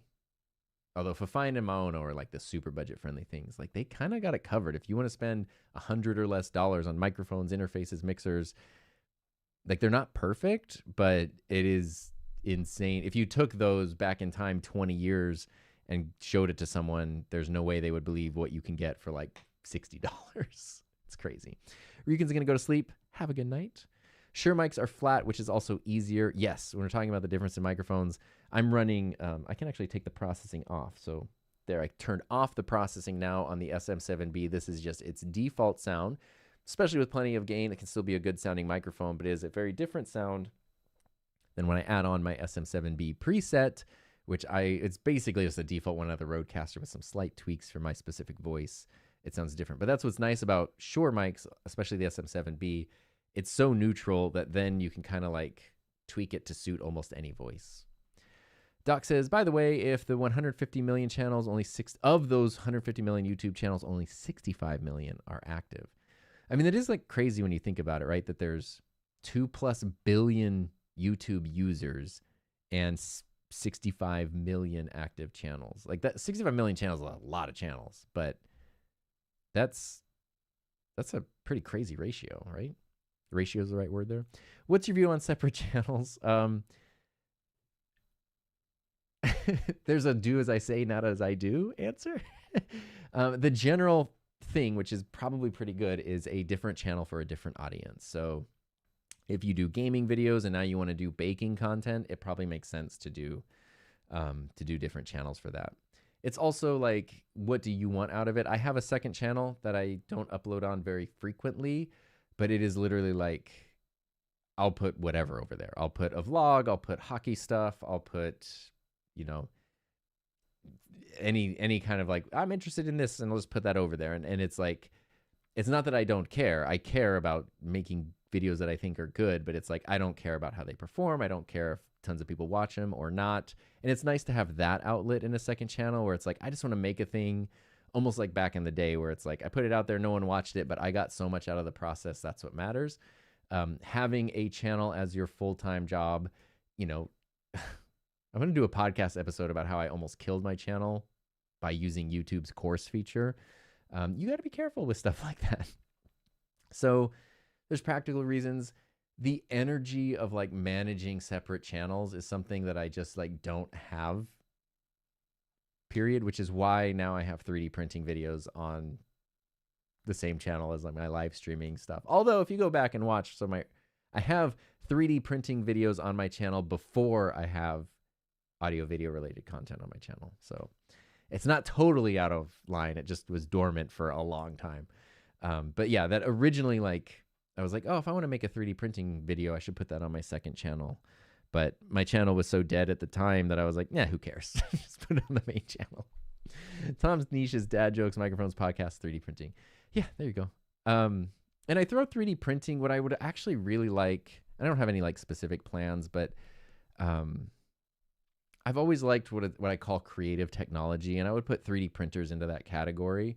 Obviously, you can be creative with cameras and microphones and stuff. Like, it's pretty obvious. But there's other technology that lets you be really creative. And I think that that's kind of cool. And so 3D printing has a very cool online audience and a very specific audience just on its own. But I am interested in, like, if people are okay with me making the 3D printing videos, and it seems like there's actually a lot more overlap than I expected. But also just kind of bouncing back and forth between the topics seems to be okay. Maybe down the line when something else pops up, maybe I kind of like open the door to this like creative technology thing, which is not like a specific niche, but it's just like, I mean, going back to we talked about Gerald a second ago, like, I'm interested in cameras and I love cameras, but I haven't gotten that's not true. I got a new camera a couple months ago because one of mine broke. But prior to that, it was 4 years plus that I got a new camera. I had no plans of getting a new one because everything works really well. So it's like, there's cool conversations to be had. But if you want to, like, I definitely don't think you should make a channel based on like covering the newest and latest and greatest stuff. You got to find like the stuff that you're excited about and kind of go through that. I think the best dad joke was, "I'm your father, Luke." Was he serious? Made me stick with a Rode mic. Yeah, I mean, Rode is just so good. Rode is great. As I talk into my Shure microphone, Shure is also great. Yeah, that's what's cool. Like, all these things can be true at the same time. Yeah, for Ecamm, Doc works for Ecamm, by the way. We are never making a PC version. Yes, I have explained this. In a dream world, it would be great to just open up Ecamm on my PC right now, but part of what makes Ecamm so great is the way that it is. The reason it works well is because of how natively integrated it is into Apple's specific architecture. And you can't do that you can't just like copy paste that into a PC version. So there could not, yeah. So it's Mac only. It just is. But it's worth it because Ecamm's fantastic. And Doc also worked at Apple when he got rid of Aperture, so you and Matt were colleagues. Realized at the time DSLR mirrorless were very niche, not pretty ubiquitous, and phones are way better. I guess, but they still had Final Cut, though. So it's like, it was easier to edit photos on a computer than editing video on a computer. And they still had Final Cut, which they had just like, they were in the midst of like the Final Cut exodus after 10, which maybe is why they were more intent on sticking with Final Cut, because they had just like made that change. I don't know, but I would love it if Apple had some kind of, if they brought back Aperture or something. But let's see here. I tried YouTube's podcast feature for my scripted videos, and I think I'm going to put all my scripted short form gaming content on there. Oh, that's cool. What's a topic you have a lot of interest in but don't talk about as much? I have the thing where if I'm interested in something, I talk about it all the time. But on the channel, I mean, I'm super interested in hockey. I play hockey. I watch hockey. Think about it, talk about it a lot. It leaks into the channel, but maybe not as often as it does in my real life. Maybe music. I have like the guitars and stuff in here, but I don't always talk about like bands and stuff like that. Or even gaming and stuff like that. Although I try to like bring more and more of that into the channel as well. Jess has a lot of interest in mics, but would need to have money to do it because my niche would be very specific and very different. Yeah. Reluctant creators. Reluctance a good thing because you have concern. You are reluctant with Rode and DJI. In fact, a lot of modern tech is the batteries non-replaceable. Yeah. This is an interesting thing. So I've made a video about this, and it is a problem because a lot of the small compact wireless mic things, you can't change the batteries. So when those batteries inevitably die, because that is a thing batteries do, just no matter what, the thing's not good anymore. Other systems, especially like UHF systems, you can either use just like alkaline batteries, or you can use, they come with their own like rechargeable batteries, but you can always replace the batteries. So this was an issue. I made a video about this a couple years ago where I felt like it was a big issue because it's very wasteful. You end up with this thing that's super advanced. It has wireless transmitters, good microphones, built-in recording, and now you just can't use it because the battery died and it's not replaceable. Like, that's a bummer. So I think that there's improvements to be made. The flip side to that, because I've talked to Rode specifically about this, because they're, I don't know, I think I don't even know if they asked they were around, and I happened to be in an event with them, and I talked to them about this. So they were unfortunate enough for that to happen. But they took their battery situation really seriously, and I will say, like, they don't have replaceable batteries. It would, although they have mentioned in the past that in future products they're going to look at that, and their new RoadLink wireless system does have interchangeable batteries. They do want to use high quality batteries, and they do want their batteries to last as long as possible. And I will say, I have my original Rode Wireless Go from 2019. It is 7 years old at this point, and it still works completely fine. I don't know if the battery lasts as long as it did when I first got it, but it actually is like, it works fine. It's 7 years old, and I left the transmitter outside for 3 months once. So it still works great.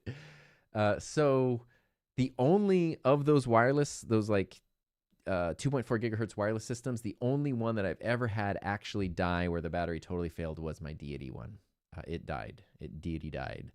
So I don't know. That's the thing there. The thing though where I start to get a little more accepting of it is with the ultra compact systems, because there just aren't batteries that you could put in there, and they're so compact. And I went down a whole rabbit hole like a year ago about like button batteries, like watch batteries. Like, well, if you have like the Hollyland Lark and those really small things, couldn't you put like a watch battery, like make it replaceable that way?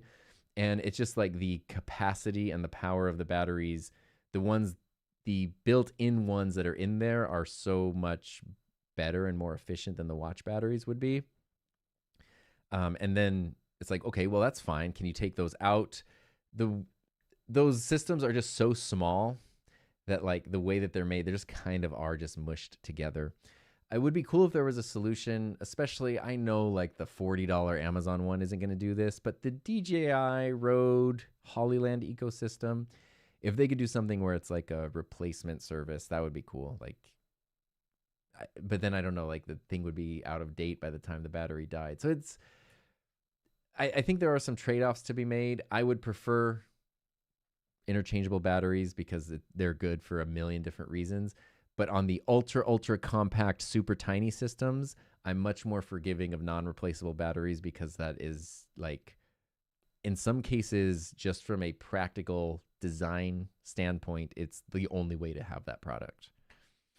Doc says, every camera enthusiast who shoots a lot should get a 3D printer after an 8-year hiatus. See, you took the same hiatus I did.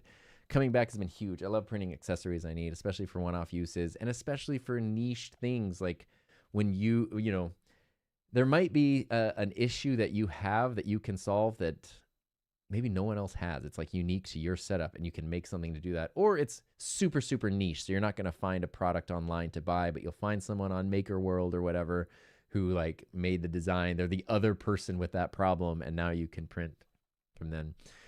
Matt's not buying a real new camera other than the Pocket 4 Pro, but I'm producing a documentary, so we're testing an ARRI at a Sony event. So, okay, I'm only using the DJI Pocket 4 Pro or an ARRI.